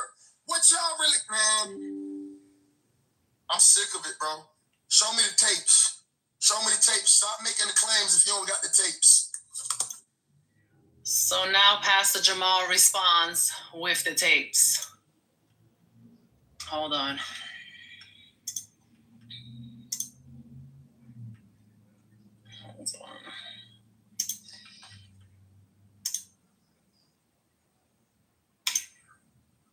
What's up? So much has been said over the last couple of days in reference to the murder of Charlie Kirk, suggesting that this is the signal that Christendom is going forward. It is a very poor misrepresentation. We are against violence in all of its forms, and what took place in Utah was absolutely heinous. But yet, it still does not dismiss. In spite of how he died, it doesn't erase how it is that he lived. I don't want to be taken out of context, but I want to ask you, in Charlie's own words, is this the voice of Christendom and the church? For these blacks trying to go rob her, happening all the time in urban America. Prowling blacks go around for fun to go target white people. That's a fact. Black crime is a major issue in our country. Why are you pushing criminal justice reform? Joy Reid and Michelle Obama and Sheila Jackson Lee and Ketanji Brown Jackson, they're coming out and they're saying, I'm only here because of affirmative action. Yeah, we know. You do not have the brain processing power to otherwise be taken really seriously. You had to go steal a white person's slot to go be taken somewhat seriously. Now, the southern border is, of course, the great replacement. They're trying to replace us demographically. They're trying to make the country less white. It is an anti-white agenda. If I see a black pilot, I'm going to be like, boy, I hope he's qualified. America was at its peak when we halted immigration for 40 years and we dropped our foreign-born percentage to its lowest level ever. I do think that there is a direct correlation between someone's testosterone and their politics. On young men, the lower their testosterone, the more likely they are to be Democratic. When blacks in America did not have the same rights they got today, they were less murderous, there was less break-ins. Why is that? So I'm sorry, are you trying to say that blacks thrive under subjugation? No, I'm saying I'm asking you the question. The data shows they were actually better in the 1940s. It was bad, it was evil. But what happened? Something changed. And that is the end. Thank you, Mel. Thank you, Mel. Y'all can't Mel. chat now. Now, in the beginning, was that all Pastor Jamal or another pastor too? It was, I started it off with Jamal, then it was another pastor. Yeah, I like him. He went to Correct. After another pastor, it was the response from the third pastor, and then Jamal responded on the fourth video. Who was the one who called Jamal Bryant a goofy? Because he was a fucking goof. Oh, sorry, Pastor. He is a pastor from Chicago. His name is Marcus. I'm going to tell you his name right. Marcus Rogers. Child of the King is his Instagram. But if you click on the profile, he is the pastor of Firehouse Chicago. Is he the older guy? Firehouse is in a church? Correct. Child, and he's somebody goofy. That's the goofiest name I ever heard for a house of worship. What the? He's a grifter, Maria. No, Marcus Rogers. No, he is a grifter. Marcus Rogers actually killed someone. He also has an mothers. No, I'm serious. He killed someone on the military base. I can actually post the article. He's a grifter. You see what I'm talking about? You know, the loudest one got the thickest caseload. You guys are these criminals. They're everywhere. They're social activists. They're ministers. Okay, let me be quiet. And then the second pastor that I played was Howard John Wesley. He's a senior pastor. That was the second pass that I paid, and then the first one was Jamal. Wow, that's crazy. And it's crazy because if you look at the comments, unless white people are using black PTRs and commenting, there's a lot of black people commenting on the side of this young man. Yeah, because like on I the said side last that night, he's not racist and that he is a good person, yada yada yada. So, well, is he still here? GA's probably not still here. But I was listening to GA while I was talking about how, they're trying to divide the right from the left. I'm all for it. You take the South, y'all right people, because you're so right. And we'll take the coast. Y'all can have that middle of nowhere all to yourself, and we'll take the coast. How about that? And then the darkies who keep talking about they agree with racism and bigotry and hatred, y'all can stay there and be their slaves, because that's what they're trying to get you to be in the first goddamn place. So your wish can come true. You can go back to the South and that motherfucking plantation that you always talk about, I'm on, because my house is good. I got a good house, okay? They don't look nothing like no fucking plantation, okay? Wood floors and wall-to-ceiling windows. Y'all can go to the South and be bitch boys and girls, and you stay right there, because I don't want to be mixing in with you guys too much more, because I'm starting to edges over this bullshit. What is happening? What's going on?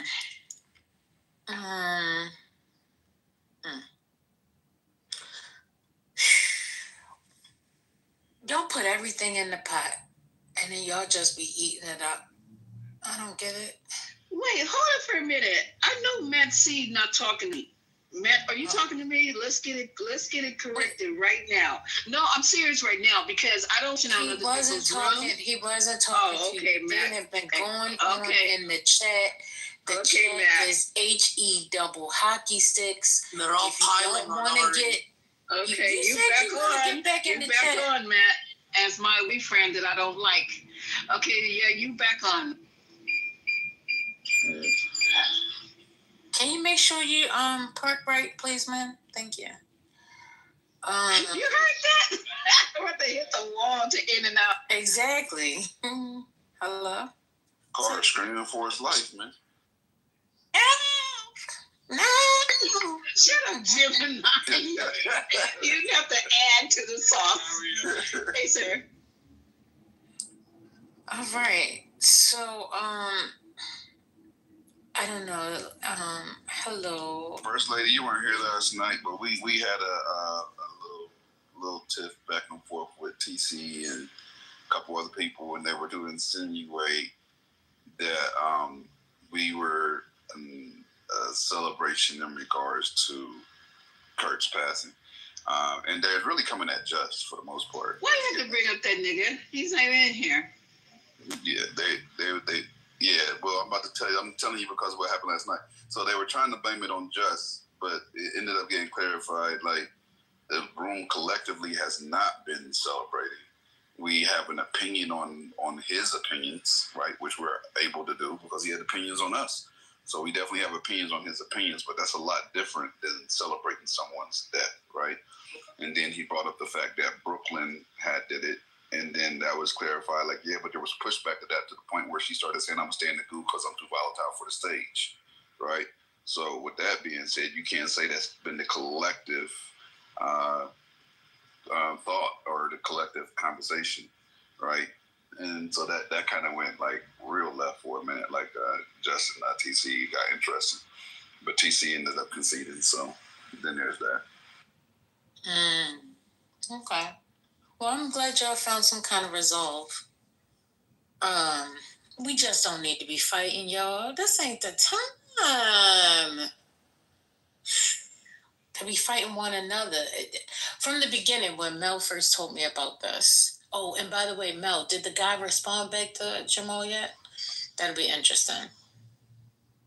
Okay, I'm gonna check. Okay. But, I was just like, why are we getting in this? Why did... I'm sorry. Yeah. Go ahead. Yeah, why are the pastors getting into it? I was about to say, are pastors supposed to have beef? Are they allowed that? Is that Christian? So I mean, they can have, here's a question. they can have that beef. Yeah, they got into it in the Is this on YouTube? And No, I'm yes, sure. and Peter got into it. So they're allowed to fight, or they just got to smite, or how does this work? Well, you talking about the fight, but I'm just saying, why are they getting into the whole Kirk thing? Like, because right now, this is white on white crime. Why are black people inserting themselves? That's what I'm asking. A lot of pastors are paid all of the money by white people to make sure that they keep their flocks as sheep. That's what's going on. I was about, you beat me to it. I was about to say this, and this is nothing against Christians or Christianity. That's enough. I'm son of a minister, and I am a Christian, and I do believe in the Bible, so y'all could take that for whatever it's worth. But with that being said, Christians are the most gullible, by far, the most gullible group of people. Like, when predators come around, they know to go after the church people. They're going to open up their wallets, open up their hearts, open up their purse, open up their homes, open up anything you can get them to open up. They're gullible as the living fuck, right? So these pastors, when they endorse something from the pulpit, that's powerful, very powerful, because these people have already opened up their hearts and minds and are living their life by their guidelines, right?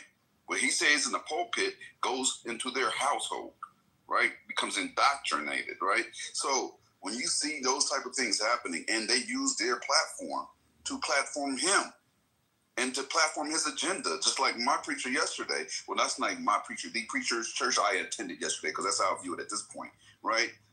When you hear him say he was a righteous man and they prosecuted him for telling the truth, you instantly just co-sign every single thing this man. You didn't make any separation between, there were some things he said I didn't like, he said I didn't like, but overall as a man, none of that. You just said he told the truth, which means you're instantly telling your entire platform, who adheres to your every little word, that his messages were accurate and truthful. And when you start seeing pastors do that and platform that, there needs to be some form of pushback. Otherwise, the blind, gullible church members are going to, Pastor, what's his name, said X, Y, and Z, and he's a good man, Savannah, and there you go. Jim and that works that much more further. Jim and I talked to 3 different pastors over the weekend about what you just said, giving the pushback. And the first one I talked to last week, he was, well, listen, there's no well. Go read. Go ask somebody older. Go just read history. The other 2 were older. They're like, oh, yeah, absolutely. This guy was trash. He was anti-black. And black pastors, I'm not talking about the white ones, because they already co-opted. Black pastors who follow that thread are just woefully ignorant and or in the pocket of white identity terrorists. They're not supreme, they're terrorists, and they're pushing that slave Christian mindset. I'm a Christian, but not that. That's a slave Christian. Cast down your buckets where you are. That slave nonsense. It's like, no.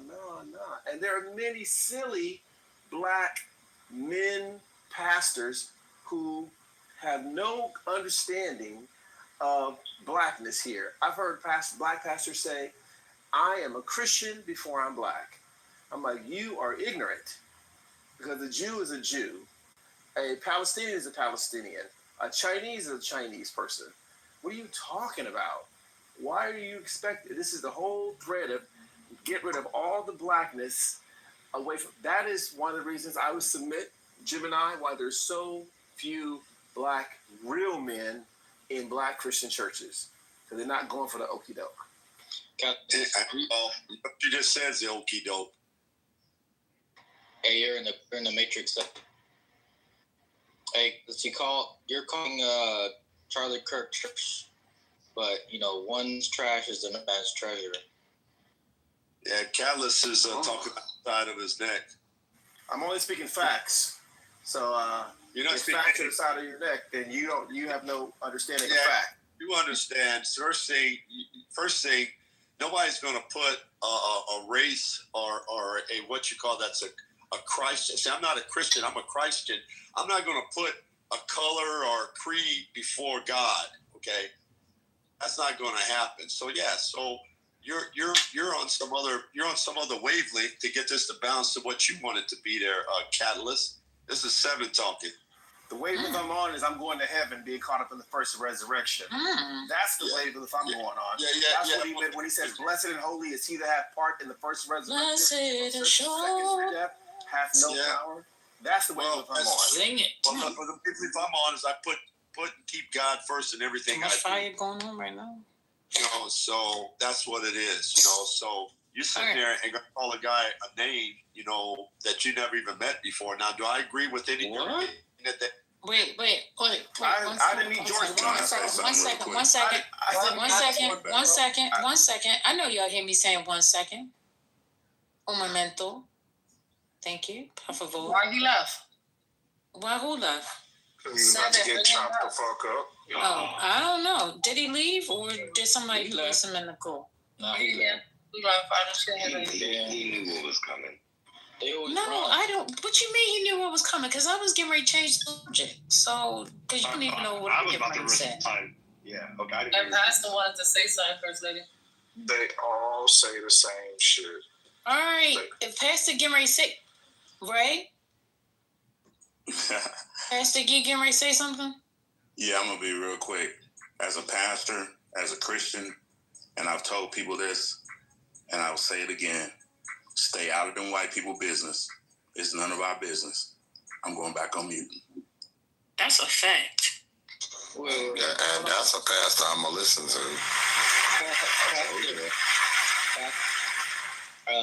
Respectfully, I mean, come on, you can't be in the Matrix. You're in the Matrix. Jesus called the Pharisees. Oh shit! Hold on, can you hear? Yeah, you should be in the Matrix because I got interrupted because Pastor wanted to say something and I still didn't get a chance to say what I wanted to say. I thought Pastor was done. I was responding to him.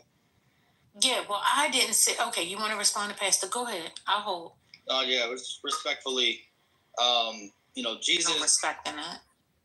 I'm gonna stop. Jeremy, Jesus. Don't go ahead, Jeremy. Trust me. No, shut up, Gemini. Go ahead. Jesus said what? Jeremy, what did Jesus say? First lady. One mic on Jesus said what now? What did Jesus say? One mic on First Lady, Jeremy. That's cool. I love you, First Lady. Jesus said he loves you? He loves you. He loves you.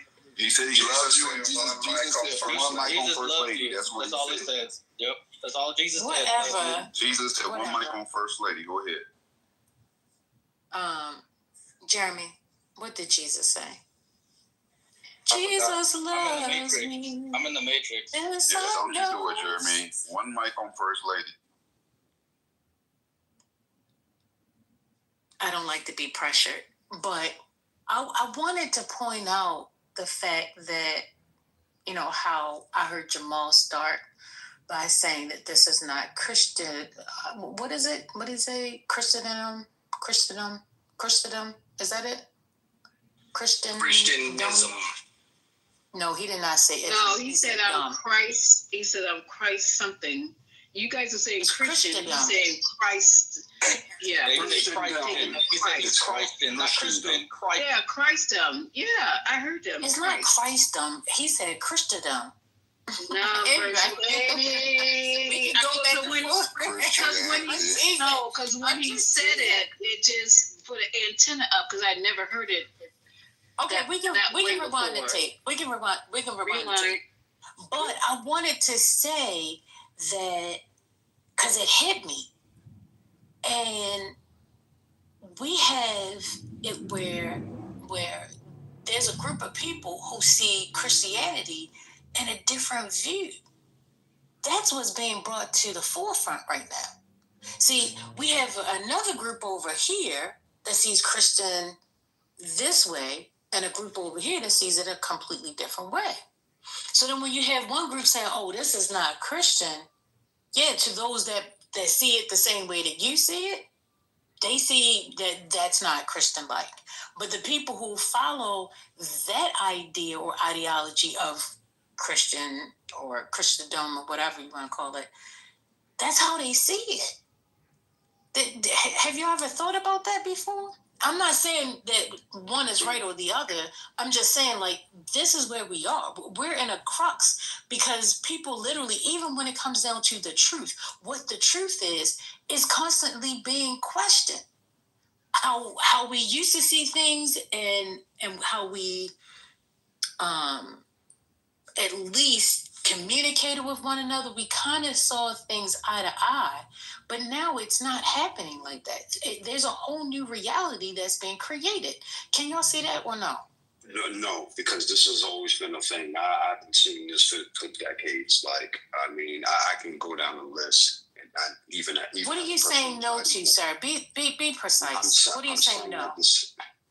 You just laid out something. Right? I asked the question. I said that these people see Christianity one way and another group sees Christianity another way.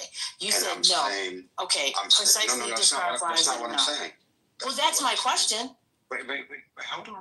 What I'm saying, this is not new. This is not a new thing. This has been something that's been going on for decades. I've always seen this, even as a person who's not even religious. I've been seeing this. Like it's none of this is new. You have a great faction of Black Christians who believe in the conservative movement, even when they're not conservative, meaning that they are not that they're not for gay rights, trans rights. And you can go down the list of the things that you'll see progressive Christians will go for. It is a pure split line fraction, and I've seen them both, even in New York. Churches across the street from each other, like that. It's not new. Like Pastor Manny. Okay, so Robert, hey Robert, good afternoon. Good day to you, Mr. Supreme Dupreme.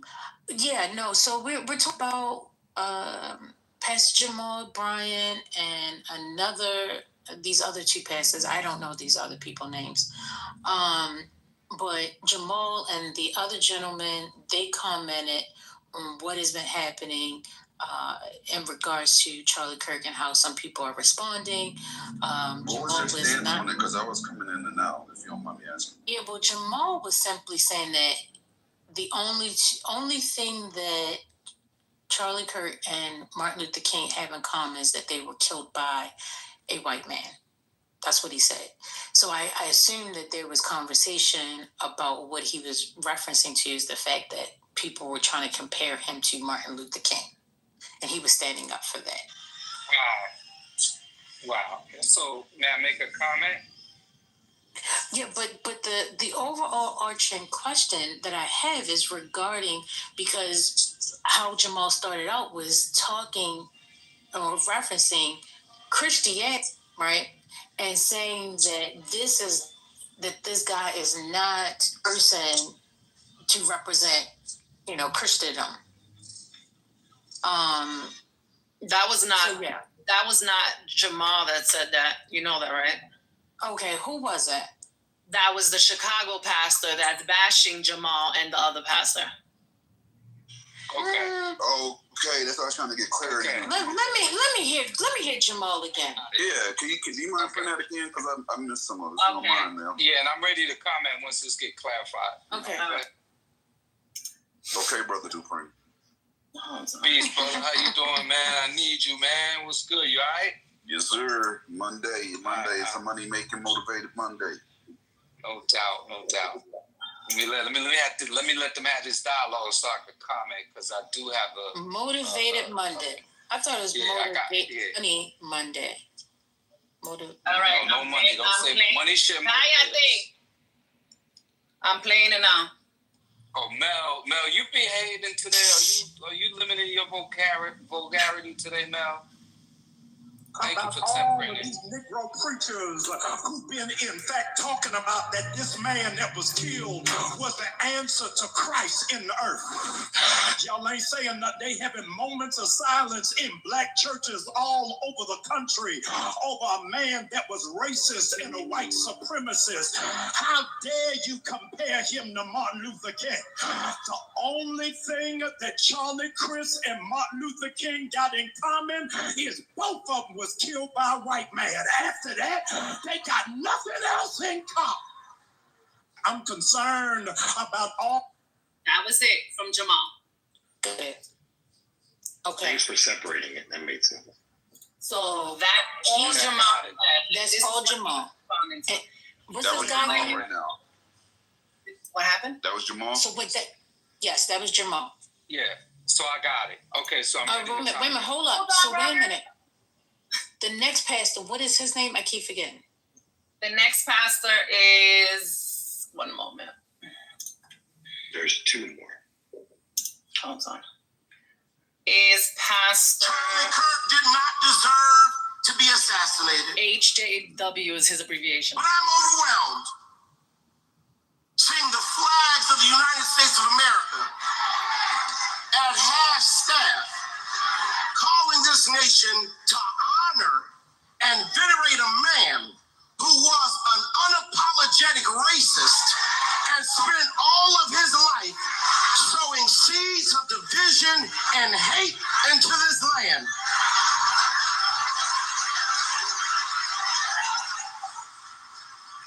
And hearing people with selective rage who are mad about Charlie Kirk but didn't give a damn about Melissa Hortman and her husband when they were shot down in their home, tell me I ought to have compassion for the death of a man who had no respect for my own life. I am sorry, but there's nowhere in Bible where we are taught to honor evil. And how you die does not redeem how you lived.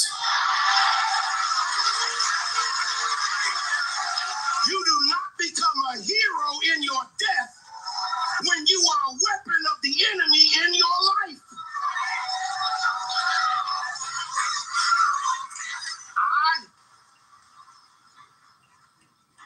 I can abhor the violence that took your life, but I don't have to celebrate how you chose to live. I am overwhelmed. Okay, that's it. Okay, so wait a minute, just W. That was the W. Yeah, HJW. His name is I'm gonna tell you right now. They just call him Alfred. Pastor AW. Alfred. Yeah. Okay. Yeah. All right. So now we got the Chicago pastor. He's the one that posted both of their videos and is going in on them. Okay. So I will play that one.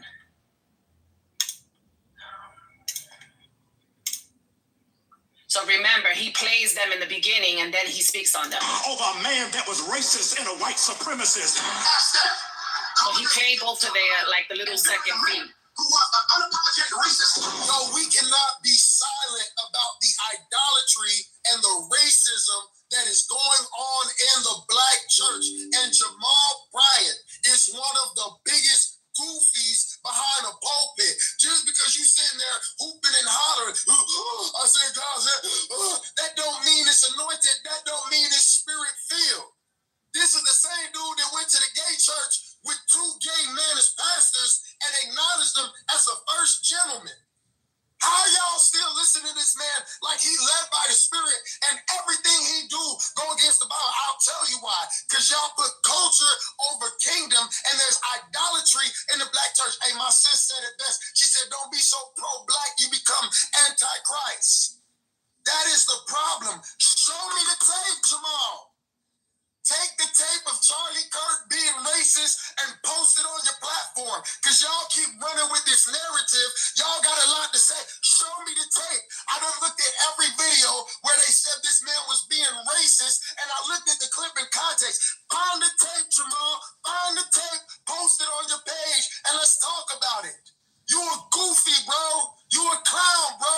You a wolf, and you misleading the people. And you know how you do it?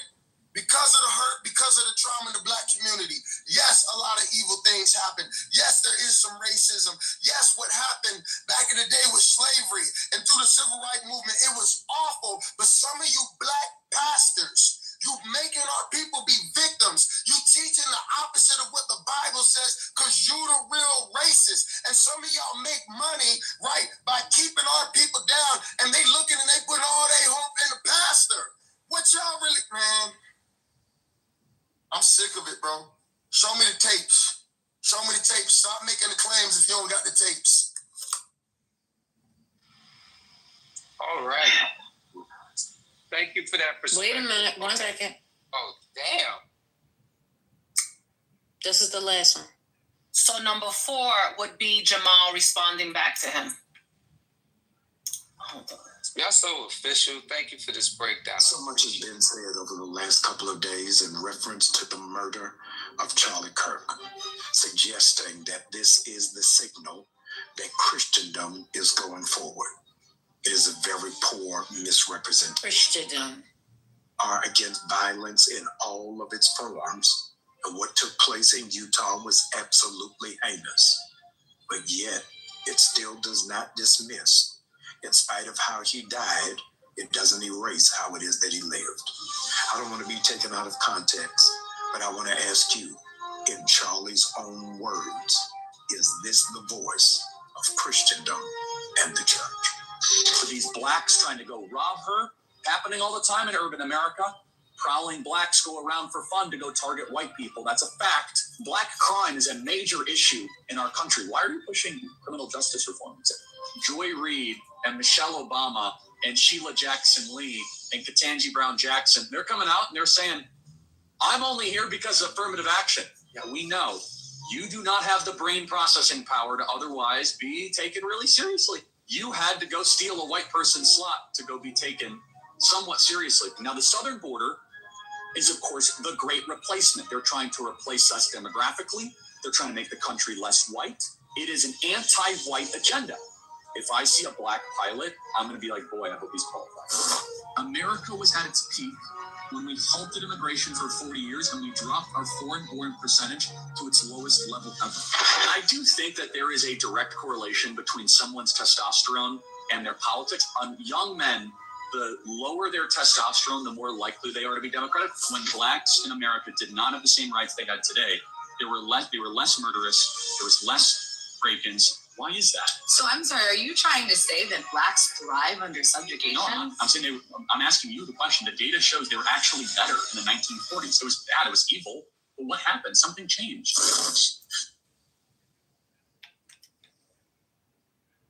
All right, so let the record show it is Christendom. Thank you.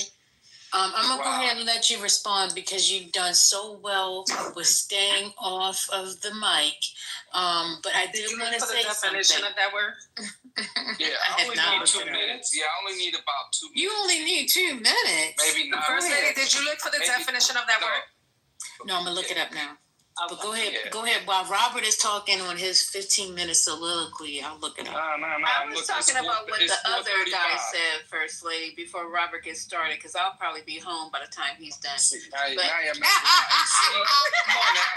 We're going to time this. We're going to exaggerate. I'm going to show you how much they exaggerate.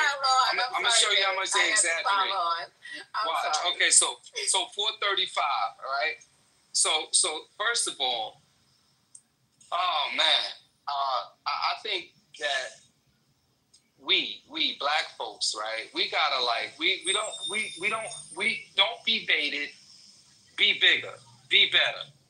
This attempt that MAGA is making to just have us in a perpetual state of defending this, defending that, they are masterful at their strategy. And I'm going to suggest that you guys take a look at the propaganda machinery used by Adolf Hitler, right, and his architect of that propaganda agenda. And you'll find this, it's 436. You'll find so many similarities that once you realize those similarities are there, you'll have the tools that you need to understand why we are experiencing what we are experiencing here in the United States. Y'all better wake way the fuck up. Wake all the way the fuck up. That's all I'm gonna say. And that's it. 437. Go, Robert. You get a high five for staying within 5 minutes. I appreciate it. I did not get a chance to look it up. I'm listening to y'all. Can I get my cue? Sure. Get a hug. Don't get a high five. I've been woke since I've been 12. So I just want to say, so the Christendom part, Lisa, my question was, because before he plays the clip, he asked a specific question. Does this represent Christendom? Does it represent Christendom? So we listened to what he said, and I'm asking everyone, is that Christ-like? His speech that we just heard, there were different clips. Is that Christ-like? Is that how you see Christianity? I want to know. Not me, but I have been out of the church for a minute because of my own personal reasons. But those are some of them. It's like, this is not. And then, do you remember the man? Okay, the man said something about whoever that was that left, said he was Christ something. He didn't say Christian, so I thought you were referring to that. Then, before he could speak, he said shit. And I'm like, these goddamn Christians, whatever. You guys are ruining it for me, this religious shit. It only has to do with me. It don't have to do with nobody else. It's my journey. No, it doesn't sound like, to answer your question again, no. For me, it's a no. Which part are you talking about? Which part sound like Christ? So I think she's talking about Charlie. Yes, Jamal. So obviously we just heard all the clips, right? The guy from Chicago said, where the clips at? Where the clips at, Jamal? So Jamal comes back and he then plays the clip. Before he plays the clip, he said, is this is this how you see Christendom? No. Charlie Kirk started off as an atheist. He just got on that wave, and I'll just say this real quick. A lot of people, when they talk about Christianity or being Christ-like, they refer to the Bible, but they never refer to Jesus Christ, which was his name, actual words. So I would, just implore people that use the Bible as a talking point or as a reference. Show me what Christ said, because a lot of times y'all show me what someone else said, but Christ's words are usually in red in the Bible, and a lot of his words and beliefs differ from what y'all portray as Christian. I land. So I just read this in the chat. It says, this is why the Democrat Party has the lowest approval rating in the political history, is because they based all their arguments on falsehoods. They lie on everyone, you, me, even the deceased. So who is told a lie? Because I'm telling y'all now, do not smear my name. I promise you, I'm not the one. I am not lying on anyone, period. No one has told a lie on anyone. We're just playing clips and we're going back through the clips. If you don't like it and you can't handle it and you're too immature for the conversation, please just go ahead and hit the leave quiet button. There's no need for you to be here. I understand. This is a very sensitive topic. And because it is sensitive, you have to understand how you feel. And I want everybody to check their temperature. If your temperature is too hot, then you need to go. Maybe you can go cool off and then you can come back once your temperature has dropped. But if your temperature shall not drop, then you should stay away because you are feverish. And your feverish attitude and behavior is contagious. So go ahead and find yourself some ice and go sit your ass on it. Because I'm not dealing with it. He hot in the ass. They hot in the ass. Somebody's hot in the ass. That's why I said he. I said he hot in the ass. In the ass. Whoa. That's wild. Feverish and hot in the ass is wild. Yeah, they got the fever running through their veins. Man, so the veins. Because what Christ said specifically, according to the Bible, right?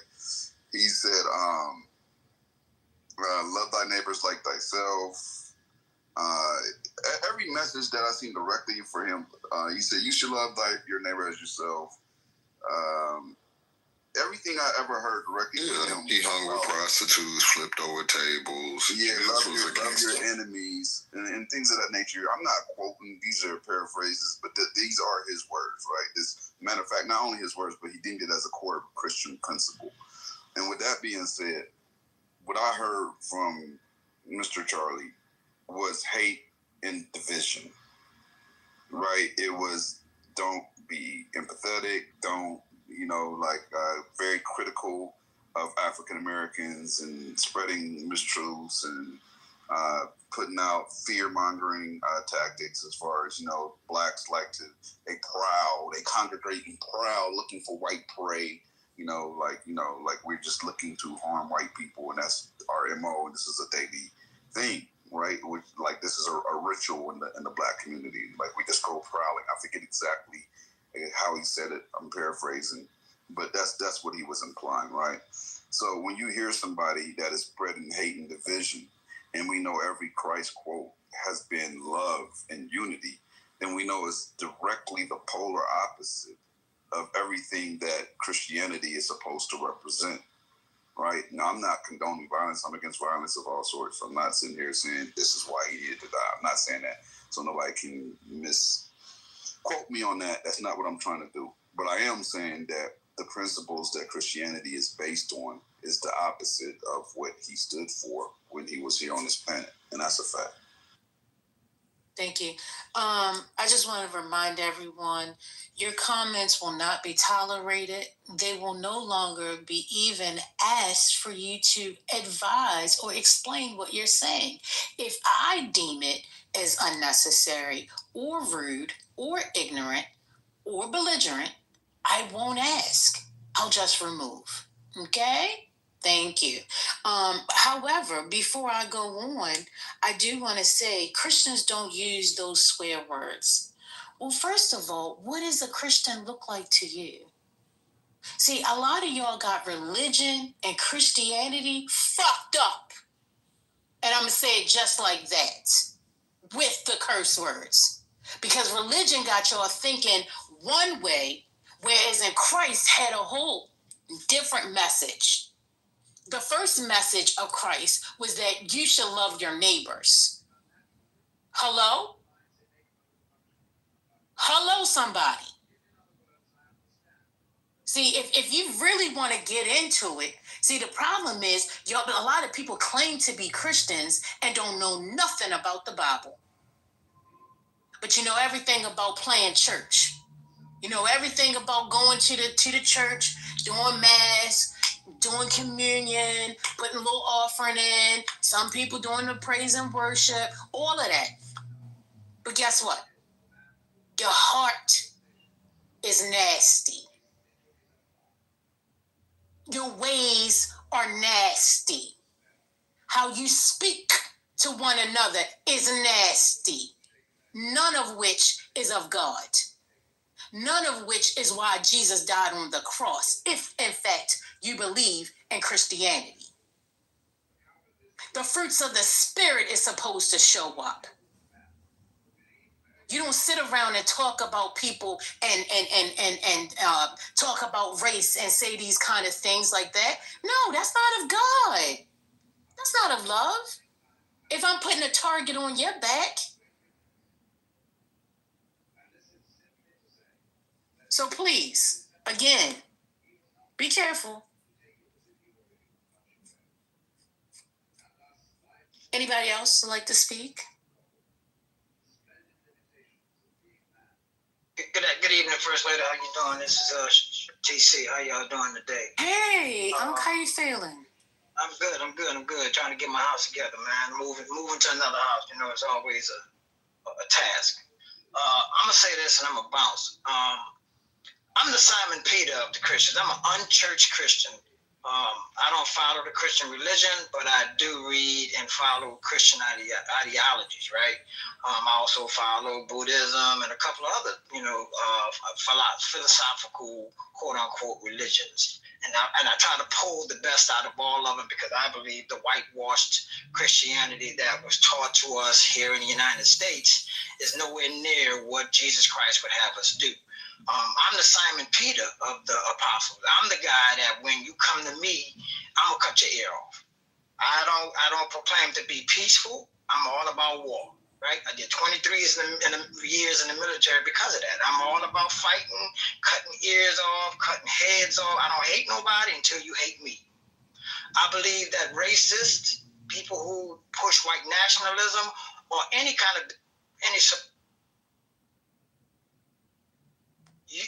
you don't deserve.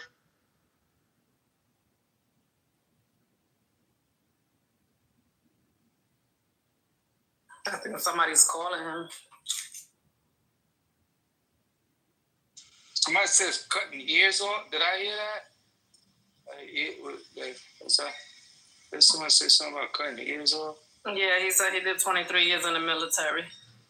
No, cutting ears off. And then he mentioned that after mentioning the military. He's all about that. Ears. Oh, okay. That sounds painful. All right, I'm going back on mute. But I think he's on the phone because it cut out.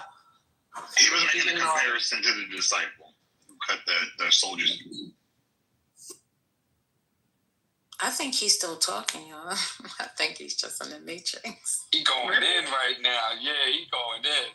We can't hear you, bro. He going in right now. I see he's off his mic. JC, if you hear us, we can't hear you. Yeah, he going in. I don't know if you want to come back. Oh, he gonna come back. God said. Yeah. Yeah, remember the first enslaved Africans came over here. Your mic is really broke. It's really broke. Yeah. We can't hear you. We can't hear you, The first enslaved Africans came on the ship called the good ship of Jesus. That was the first. Hey, Robert, mute up. It's the truth. Maya said, "No, we believe you, but it's just the time. Just trust me. Okay. All right. Okay. Christ came for the sinners, as well as to, and this is coming from Robert Brookins. He came to transform the renewing of their minds. Repentance means to change your mind. And that is not change your mind today and stay the same today as tomorrow. Every day your mind has to be renewed. Renewed in the spirit of love. Renewed in the spirit of joy. Renewed in the spirit of empathy. So some people ask, well, how can you show empathy? Because I know what I am required to do. I will not, again, this is for people who subscribe to Christianity. If you don't subscribe to Christianity, I'm not speaking to you. But those that are subscribed to Christianity, when me showing empathy does not mean that I agree with your viewpoints, with anything about your life. Empathy just simply means like, wow, I know if I was in this situation and this happened to me, I could definitely see how this person could be in pain, right? And I'm looking at his kids, I'm looking at his wife, and, even the people that followed him. So for that, I can just say, you know what? I'm sorry for your loss. I'm not asking nobody else to say it, but I think it's crazy when people start questioning other people about how they feel. If I don't question you about how you feel, and even though your viewpoints might be different than mine, then that's okay. Hey, that's you, that's me, that's me. But the moment that we begin to try to, tell somebody else that they're wrong for doing what they do, then I think this is where we're going to constantly bump heads. So just going back to the pastor situation, that whole Christian thing, I just want to know, is this how y'all view Christianity? Because I think that sometimes people think that, they get all these other things right, but they don't really understand that you trying to point out somebody else's flaws is part of you not doing what is right. Because the woman that sat there and got called out and she was a hoe and it was all ready to stone her. And Jesus said, he who is without sin, go ahead and cast the first stone. Go ahead, get your rocks. Go ahead, get them. But they couldn't because they weren't without sin. I am not here to judge anybody. I don't have the power to judge. And neither do you. But a lot of y'all go around judging people day in and day out. Oh, this person is this, and they doing this in their bedroom and doing that. Why do you care? If God is going to get them, God will get them. It ain't for you to do it. You don't have a hell or a heaven to put them in. When you go around trying to make other people hate them, and then you want to say that that is of God? Is this what y'all call Christianity? I'm just trying to understand. Y'all let me know. Let me know. So let me say this. One, it's definitely not. I think what you're describing is what is truly in the Bible. So let me say this first about just Christian nationalists, any sector, denomination of Christianity that teaches hate is wrong. And God, Jesus, every form of it makes that clear. You can argue about whether you believe in the Holy Trinity. You can argue about whether we should go to church on Saturday or Sunday. All that stuff I won't argue with you about because that's your personal belief. But if you're telling me that God told you to hate people, then I have a problem with that. I don't have a problem with somebody saying like, well, we don't believe that this should be okay. Okay, cool. That's what you believe. And if that's not what I rock with, it's not what I rock with. But when you say God said hate this person, God said kill this person, that's not the God that I know. That's when I feel like you have false doctrine when you believe that. And so clearly, if you really listen to what he was saying, a person who was an atheist, keep in mind, this man started as atheist when his company first started, Turning Point. And then they shifted when the funding started coming through. And that's provable. You can look that up easily. But the bottom line is he shifted because he realized there was an opportunity. The same way Trump did. I can latch on to them, and even though it doesn't match up to my lifestyle, and I don't match up to theirs, it'll be fine. That was the first thing. And then going back to, I don't know if Pastor's even, he is in the room still. I was going to say more to the point that was earlier, and there was a lot of discussion in between. I like going to a church where the pastor talks about current events. I think that's important. I think that's taking what's in the past and making it relevant to the current events is critical for me. I don't want to be in a church that's disconnected. So I don't think it's as easy to just say like, then leave that for them. That's just for white folks because we got to deal with it day to day. This is affecting us today. While I was listening to you guys, I was dropping my daughter back off at school. She came home for lunch because she liked food there. And I was dropping her back off to school. That's all she wanted to talk about. So I got to know what's going on. And she was talking about how one of her favorite Christian influencers is on board with this supporting this white supremacist.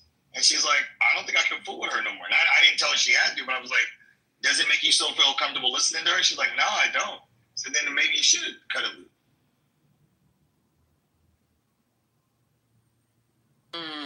Thank you for that. Thank you. Yeah, I just want to know. Go ahead. You breaking up, babe?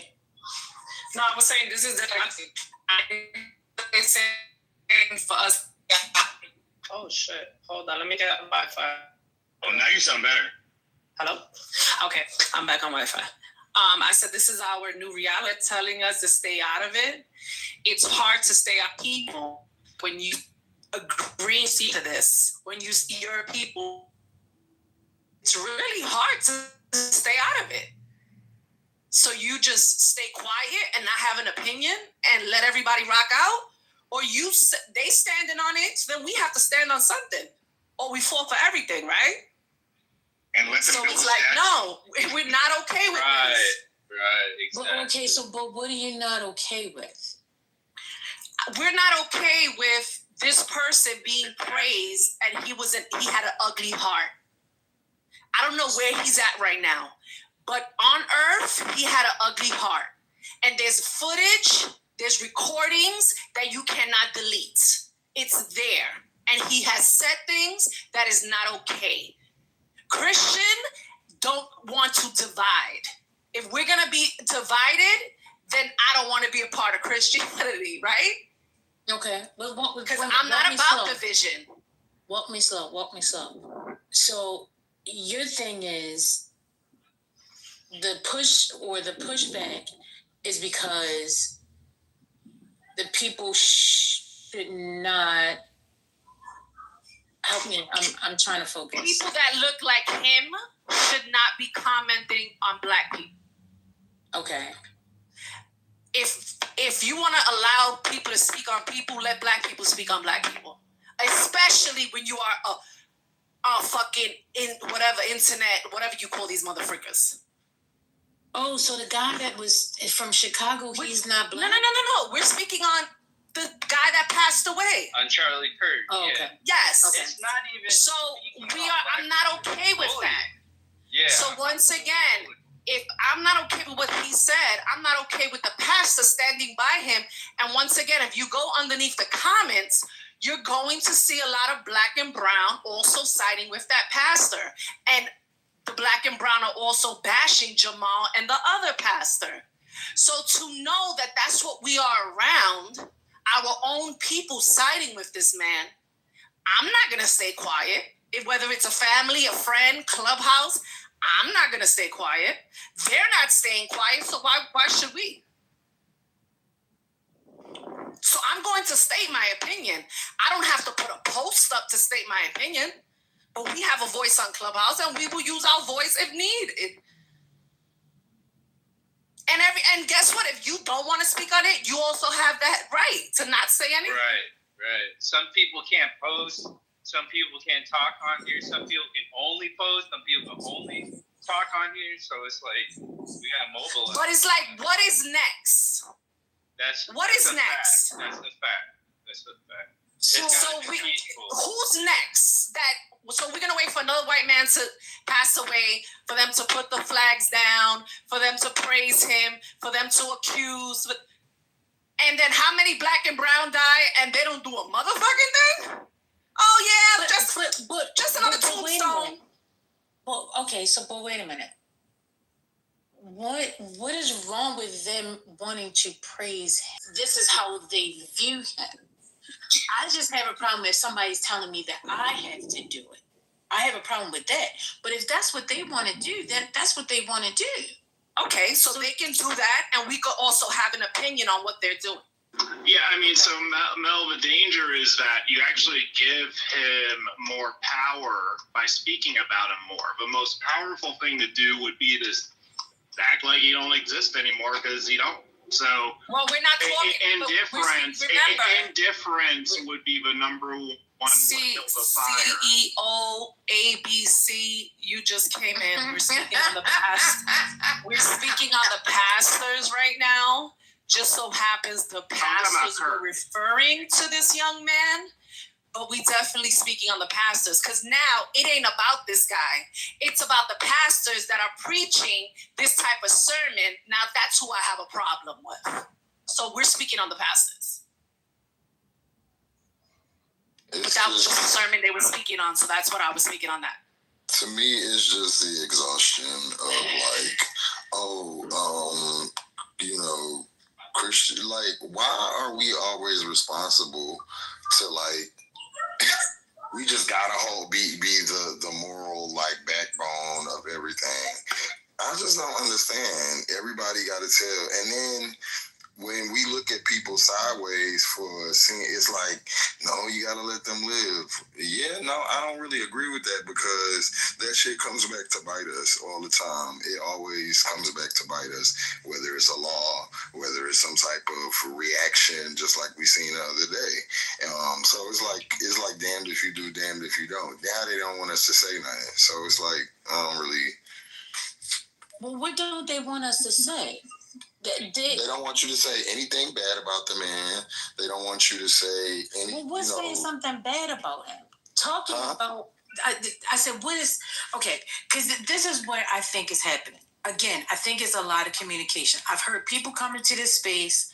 I've heard numerous of people say, "Oh, people are celebrating," and then it's like, well, where do you see a celebration? Then when we break it down, it's not a celebration at all. But because this is what they think they hear, it continues going on. But then in the midst of that becomes a fight. So now it makes it seem like people are fighting to want to have something to say when it all is mixed up because of how somebody starts the conversation. Does that make sense in what I'm saying or no? It makes sense, but what I'm telling you and what I've been saying is that's how it was planned out in the beginning. It's always to plan to be on a hair trigger, so that whatever we do, it's a balancing beam, but it's flat surface for them. That's the whole fucking plan. But that is that not America? Like, I mean, y'all act like this is something new. Like this is always where we couldn't speak. We have never been fully able to exercise and do what the other side does. I mean, when is that? When has that ever been? These are new things. Like you can't speak, you can't say things about events. You can't speak on how you feel about it. If you do, it has to be a certain way that lines up. That's new in my lifetime. Okay. And it's even if it was going on before, it doesn't mean that it was cool. It's tiring. So when we do it, we get fired. Not me personally, but just what we have heard. So when our side does it, we get fired, blocked. The young lady just got kicked out of Texas Tech University. So all these things happen, but they have been in the comments and doing videos and mocking multiple people that have died on our side. And nothing happens. Nobody loses their job. They don't get their page shut down. Some people have. Not all, but some people. I'm gonna be like that guy telling Jamal. Post it. I'm talking about in the past that people have gotten in trouble for saying certain things, and stuff like that. I'm not talking about this specific event. I'm just saying in the past. I don't think nothing like this though, lady. I'm gonna be honest. Like Joe, I'm talking about George. I'll bring it right to you. Gladine, the Harvard lady. These people got fired because they were sitting there trying to take both sides between Israel and Palestine. Did y'all forget? I don't want to talk about Israel and Palestine. I want to talk about the black community. No. You asked me to give you an example. No, I want to speak about the black community. No, we're not talking about that. She is black. She was black. I'm not talking about that. I'm talking. But you're speaking on, they was talking about Israel. We already know when you talk about Israel, it's shut down automatically. What my point is that it has happened before. Other people have gotten fired for saying something or doing whatever that didn't, add up to, saying what they want us to say or not want us to say. It's not the first time. That's all I'm saying. It's not the first time. So this happens. So first lady, I was going to say, most of the time when it does happen. Yo, hold on. Patty's talking, guys. I feel like this is not the same, right? Because of the things that this guy has said, and then people being able to respond. Now, I don't agree with people saying, like, he should have died or Trump is next. I've seen those stupid-ass comments. I think people are crazy. Because now that's a terroristic threat. That's illegal. But this hasn't happened. Not people saying, like, some of the people, when it came to the military thing, that shit got kicked back, right? And I know that for a fact because we've been talking about that at work. That shit got kicked back because they made statements like he had divisive language, or they might have liked a fucking post. That's how fucking, and they pretty much was like, where in the Department of Defense, any type of regulation is it that we are not allowed to make these comments? They're not making those type of comments. The people that, because these have been senior leaders that actually did this. So they pretty much did exactly what Charles Q. Brown did, and people are looking at them like, oh, they're being fucking woke or whatever. But that shit went away. Right now, with these people reporting this and that this ain't the same. Yeah, I'm not trying to say anything is the same. That's not the point here. I'm saying that these things. Let me finish. This is not nothing the same. This is nobody on the nobody has gotten fired for fucking stating a simple opinion. The terroristic threats, got it. Those people that got fired were people that may have said niggers, called little black kids niggas, did crazy shit like little kids selling fucking waters outside trying to get the kid arrested. Those people have gotten fired. Or fucking said something that was really egregious. This shit is not egregious. This is the truth. When do you get fired for fucking stating facts? This is crazy. Facts. Now, if we're getting fired, if people are going to get fired for facts, whoever yesterday said something about look at your goddamn handbook and sue the fucking company, that's if I were y'all, I'd sue that fucking company. I wouldn't even go back.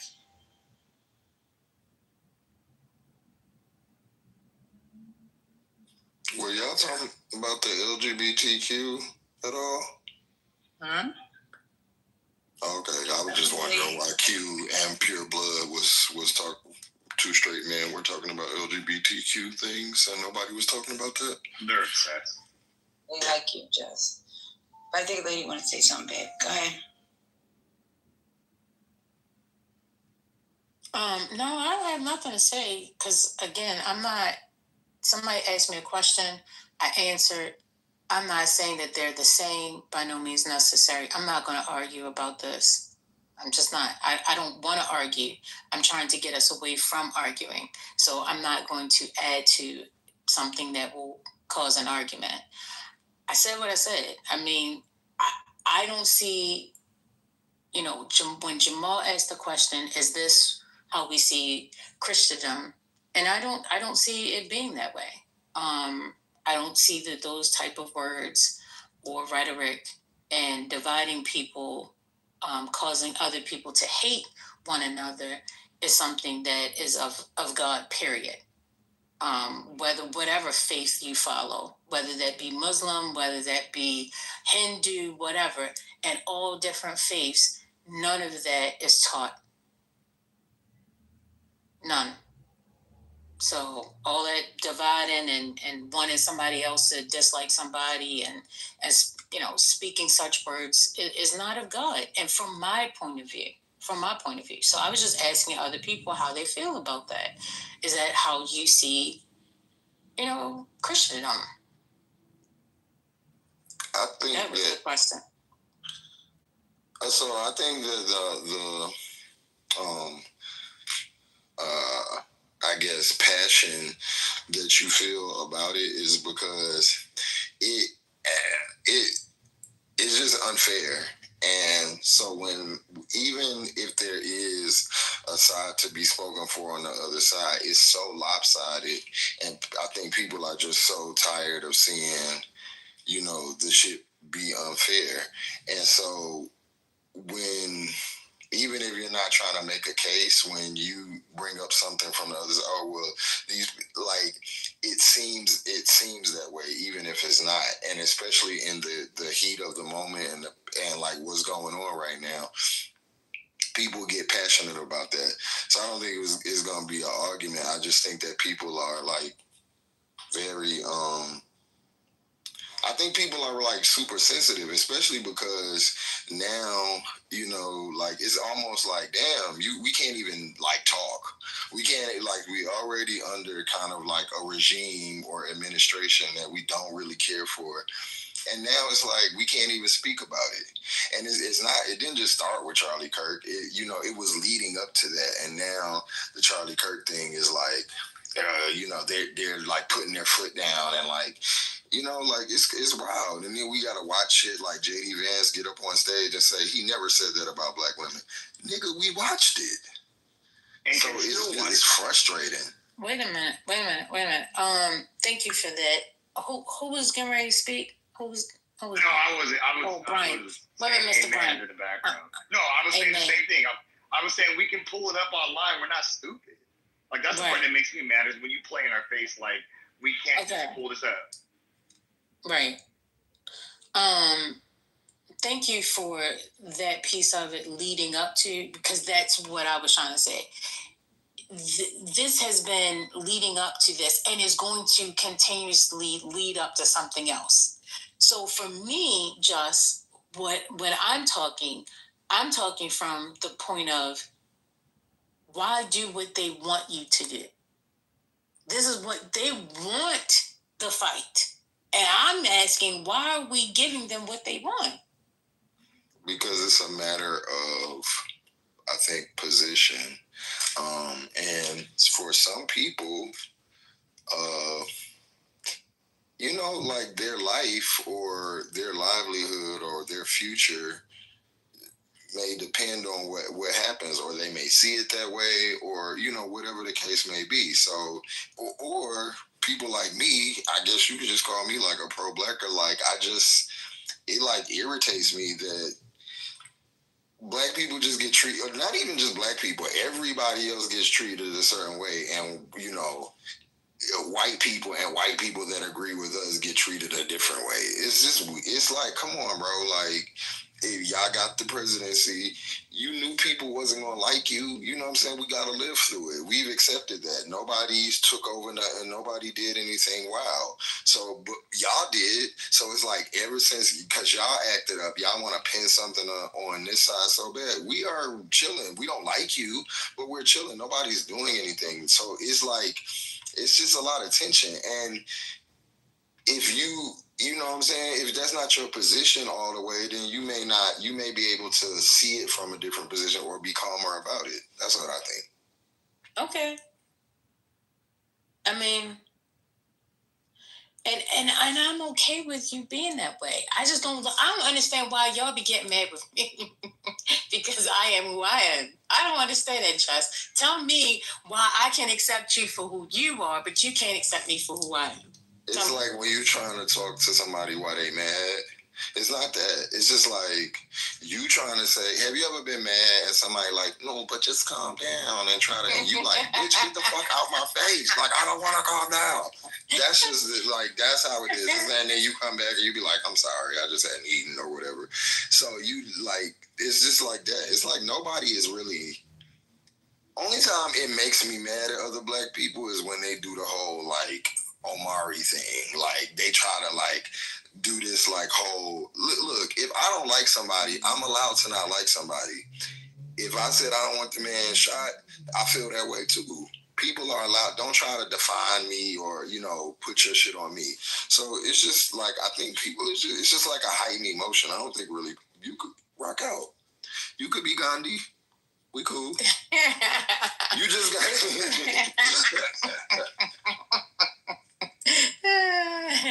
Not I could be Gandhi. No, who's that trying to get in? Yeah, go ahead. And y'all still gonna get I just wanted to get some. I don't know if he's on topic, or I was gonna get some breaking news. It's up to y'all. Okay, so yeah, we can get some breaking news. I just want to welcome a few people to the stage. First of all, let me just give some honorable mentions. Ray has been doing a great job. He must be asleep. I haven't heard a word from him. Welcome, Brian. You came to class again too late. I don't understand why you keep coming into class late. I'm on the West Coast. I don't blame it on the rain. Aleph, Thank you for joining. You have joined the stage several times a day. You can't keep still. Your ADHD continues to act up. Mr. Q is on the stage. He has been lighting up the chat. Before you speak, I need to pray because I need to make sure that you do not set the stage on fire. Thank you. Scott, I don't know you. I got baptisms for anybody that wants to set the stage on fire. Trust me, I'm right beside you. My hand is on your back, and I'm ready for you. I'm ready. I got the blanket in my hand and all. I'm ready for you. Tara, I'm not sure if that's how you pronounce your name, but welcome to the stage. I see you have no followers. I'm assuming that you possibly could be a burner or something else. I'm not sure. But Gemini, you have breaking news. One mic on you. Yeah, real quick. I don't know if it's already been discussed. If so, stop me. But Trump just signed in the Memphis Safe Task Force for crime crackdown today. He signed a memorandum to establish the Memphis Safe Task Force. This is framed as a part of a broader strategy to reduce urban violence, modeled after a federal crime crackdown in Washington, D.C. He also indicated similar efforts might be coming to other cities, i.e. Chicago.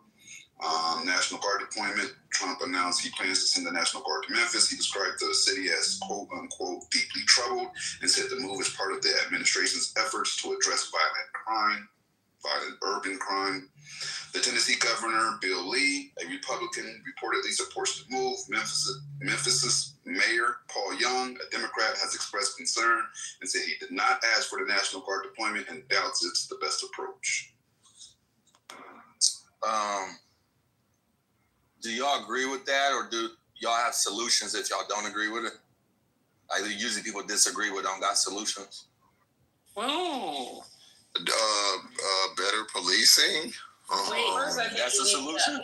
I think we need to understand what the memo is. Now, if you understand what is in the memo or know what the memo is about, like, has anybody read the memo? No, just got the news. Or just now. So I don't know why this dude would access how we feel about it. Like, I think he's just baiting an argument. No, exactly. No, because I've already read about the news. Is what I'm saying. I'm not talking about the news enlighten us. Because I said it earlier. I've read it earlier too. Not read it. I've seen it earlier too. I seen it when he did it live on TV. Yeah, he did it live. It was a live press conference. Oh yeah, First Lady. I'm going all the way back to DC when he did this. He did this in DC. We're not talking about DC. We're talking about the Memphis memo. You keep bringing up DC. I don't want nobody in this room to bring up the district. The district has a totally different set of rules. We're talking about a fucking state. But Memphis only saw someone's intelligence if you don't know what they read. A state that has a constitution. Each of these states have their own constitution. So maybe we need to investigate this memo first before we go commenting on some stupid shit. Well, you said you read it, so enlighten us then. I didn't say I read the memo. You said you're knowledgeable about it, so don't talk to us like we ignorant. I watched the news too when it got signed. Since you read it, why don't you tell us what it says? You said you... Yeah, I didn't say I read it. I didn't say one time. No, I'm just saying Gemini just brought it up, so let's not silence what he said. We're going to have a conversation or not. We're not silencing. What I'm saying is you trying to ask us like if it's a bad thing, good thing. I don't know. Gemini, do you know? Speaking for the I looked for the memorandum, and they said that I looked for the memorandum, and they said it hasn't been published yet. So what are we going to comment on, though, Scott? Right. Other than that's the reason why it was a little tricky, Scott, because. Well, no, First Lady, like I still got feelings about it, right? If he's gonna send them, like, why are you out of all the cities? Memphis, I'm just saying that don't mean I don't got feelings because tell us your feelings. Come out, right? Come sit on the couch. It's velvet. Tell us your feelings. Tell us your feelings. Go. Oh, we gaslight. This is what I have found so far, y'all. And y'all tell me if it sounds fucked up, right? It says the task force is to use hypervigilant policing, aggressive prosecution, complex investigations, financial enforcement, and large-scale saturation of besieged neighborhoods among its strategies. The Secretary of War is authorized to request that the governor of Tennessee make National Guard units available. It just says request. So Hegseth can request, say, hey, homie. Doesn't say he has to force it. They can request that the governor of Tennessee makes National Guard units available, which we know who the governor of Tennessee is. Also, to coordinate mobilization with other states if needed. It explicitly states it is not meant to create enforceable legal rights or benefits for individuals against the U.S., its departments, etc. So, who does he have to request? You said the governor? Right. So they have to ask Bill Lee, who's a Republican, who's already on board. Right, pretty much. Who's going to say, yeah. So the mayor can cry and be upset, but guess what? If the governor is on board, ain't shit you can do. Yeah, that's what I was just saying. Like, the governor is already on board. He's surfing, so... Like if he gets requested, it's going to be pretty much a guaranteed yes. And this ain't even the memo. This is just bits and pieces of what they say the memo is about. So like I don't know if people be trying to trick us into these arguments or something, but I don't get on this. I just thought it was interesting breaking news because I didn't know that till you said it. Yeah, I just found it interesting because I watched it happen here. I'm in LA, so I watched it happen here. Then we seen what he did in D.C., and it seems like this is going to be a pattern now, right? It seems like he's going to go from, and that's one of the things he did state in the press conference is that he intends to do it in try Chicago, but fail, right? Like, was he trying Chicago? No, he's still saying that. He said that in the press conference today. He said he still intends on addressing Chicago. I think he it's kind of different. That's why I hate when people bring up D.C. because, like, even with D.C., it's like we can't even have the same argument of what's going on in D.C. No, but I was literally reading when I brought up D.C. just for record. It did come up about California, right? And then that judge had said it was illegal, so they had to pull the National Guard back. But then they granted a stay. So yeah, I'm about to say they never retracted the troops, even though the judge said that everything went on business. That's because they appealed, and when they appealed, they granted a stay. So until it sees the higher courts, right now they're that's really weird too. Like, if it is possibly illegal, I don't know why the grant of stay is allowing them to still conduct operations. Yeah. And I think one of the arguments that has been presented has something to do with the executive branch being like the head of the country. So they're just trying to appease the executive branch. But I still think this is that's a terrible move. I agree. I posted the memorandum in the chat. Let me ask y'all this. All right, like just to put this completely into context, and we can take a step back. We don't have the memorandum. We had the live press conference that he had and the statements that were derived from that. But if you're looking at the big picture, in my opinion, let me qualify with that first. In my opinion, it seems like a pattern that he's trying to establish of big government, like government overriding local government. And right now, I think he chose Memphis because he knows he has a Bill Lee there that's a Republican that's going to not give him the same pushback that a Gavin did, right? So he can pretty much do this same play without going through the court system, even though the court system only temporarily stalled him over here anyway. You know what I mean? So I'm kind of concerned, not just for Memphis, and the fact that they're saying urban, which means black in my mind. Like when I hear urban, we're going after this urban violence, going after niggas. That's what I hear.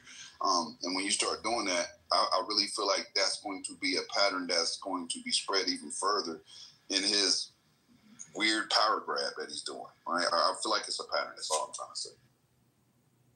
I agree. When I heard the urban part, I was like, wait a minute, huh? What's going on?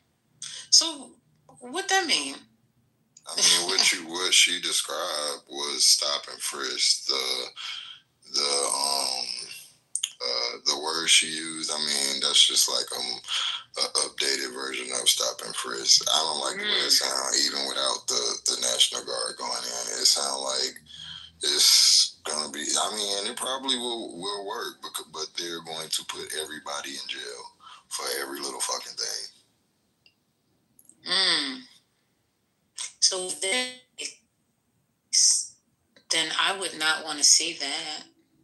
So they're targeting black cities and red states, it looks like, or Republican governors, urban cities and red states. I mean, I guess the states that would have the most ease getting in. Exactly. That's what I was trying to say. Tennessee was probably really easy.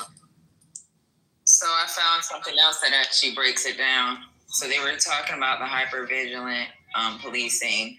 And it says how the memo's language connects. The hypervigilant policing is going to be surveillance and proactive stops in targeted areas.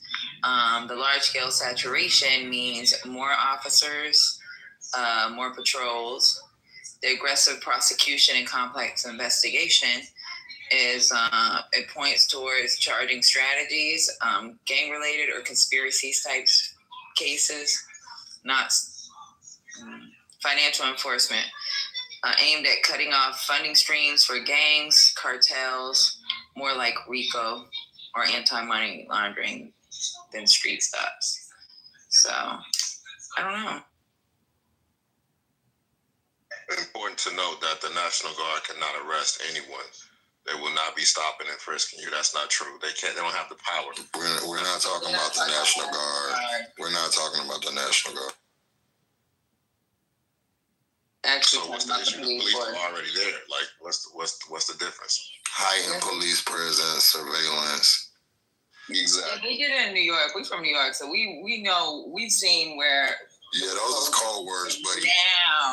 Now, like, we're from New York. Now, there was a time when they fucking had police on every fucking corner. You couldn't walk, you couldn't turn a corner and not see a police officer. No, so, I'm familiar with Pataki. I understand. I get it. I got family. And on top of that, I got a lot of family in New York. They were talking about the jump out boys. They had the people that would just jump out. Yeah. You know. Jump out the cans, just jump out the vans. Yep, and run down on shit. Throwing you on the floor, the car, the freaking wall.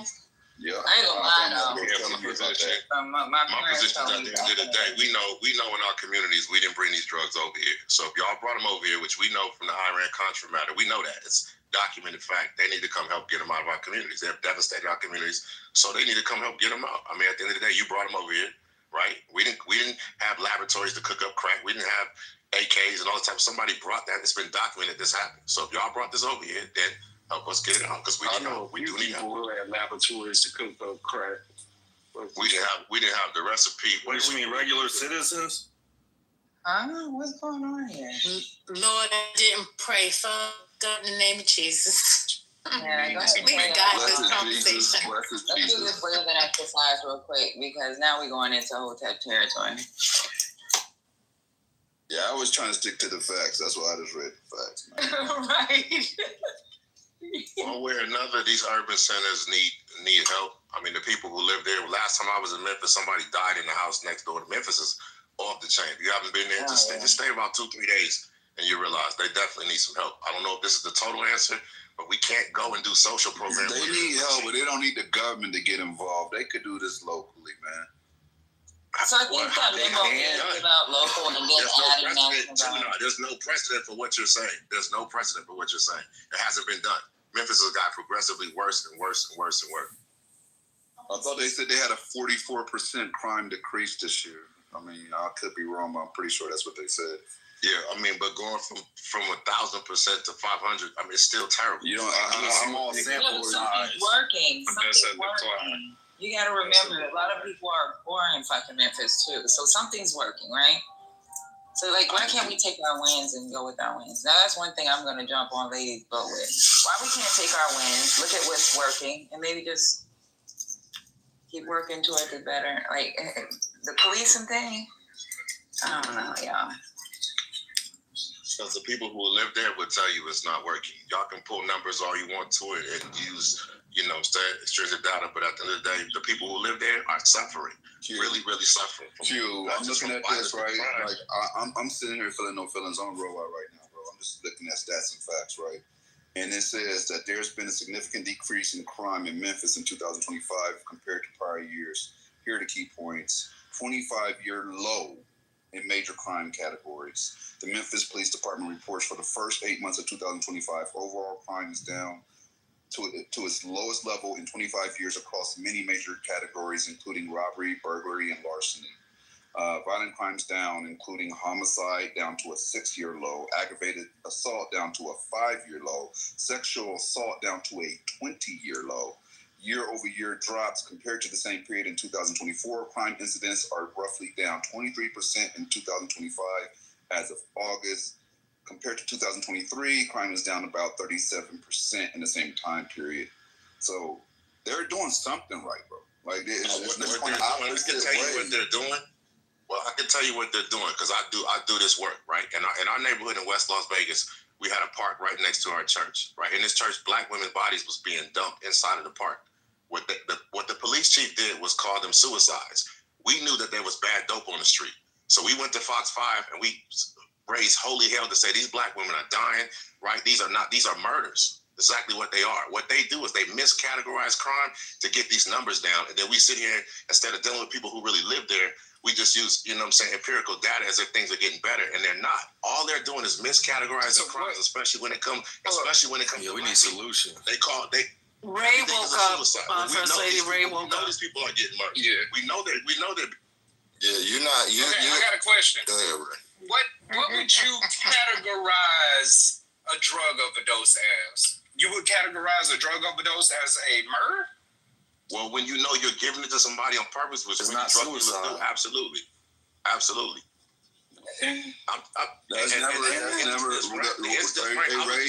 was just using the bad dope as an example. Let's stop right there. That's got to be a bad example because the worst you could be charged with if you were to provide bad dope is not murder. That's not murder. That would be involuntary manslaughter or manslaughter. And that's the problem. So you're not being accurate with the numbers. And they said murder is down. It's at a 6-year low. So that's a problem. And if you don't believe these white folks stats and you don't believe they miscategorize in urban areas, they miscategorize. They would love to make the urban areas sound worse, not better. So that's not true. They want it to sound better so they can get reelected. And also so they can not they want it to look better. Okay, so they can also not place the numbers so they cannot have to send resources. Do you guys understand that? So I agree with some and half, 50-50 of what's being said because the numbers have been found to have been fudged when it's dealing with urban areas. And then too, it's everybody's perception of their crime in their neighborhood. And you're not going to be able to change people's perception if they don't feel safe. I just think this conversation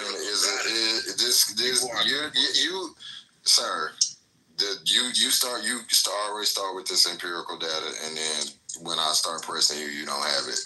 So what you're saying is okay, sir. Please, I'm really trying to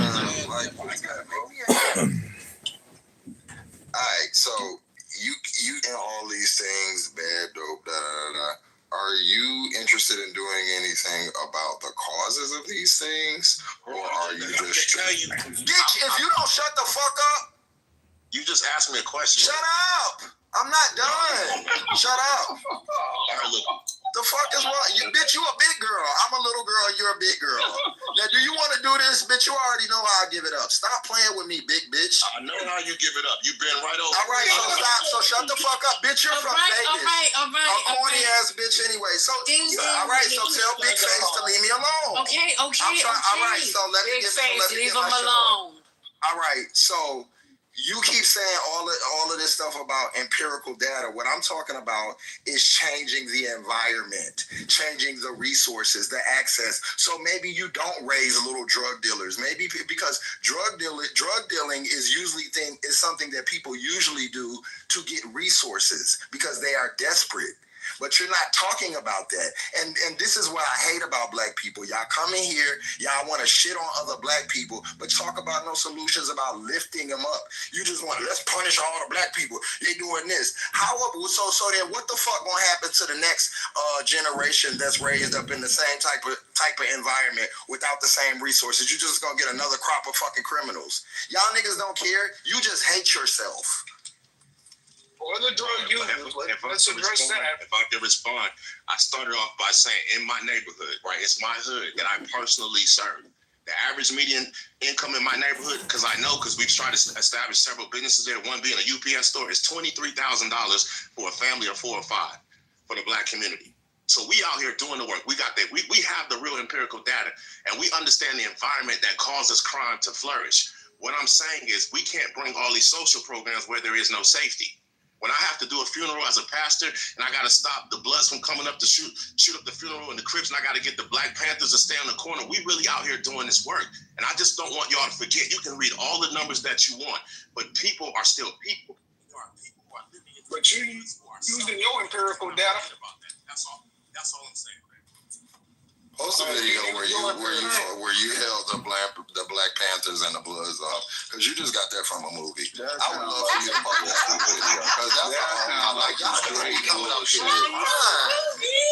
That shit would have been on the internet like a bitch. Do you think if a pastor went outside and kept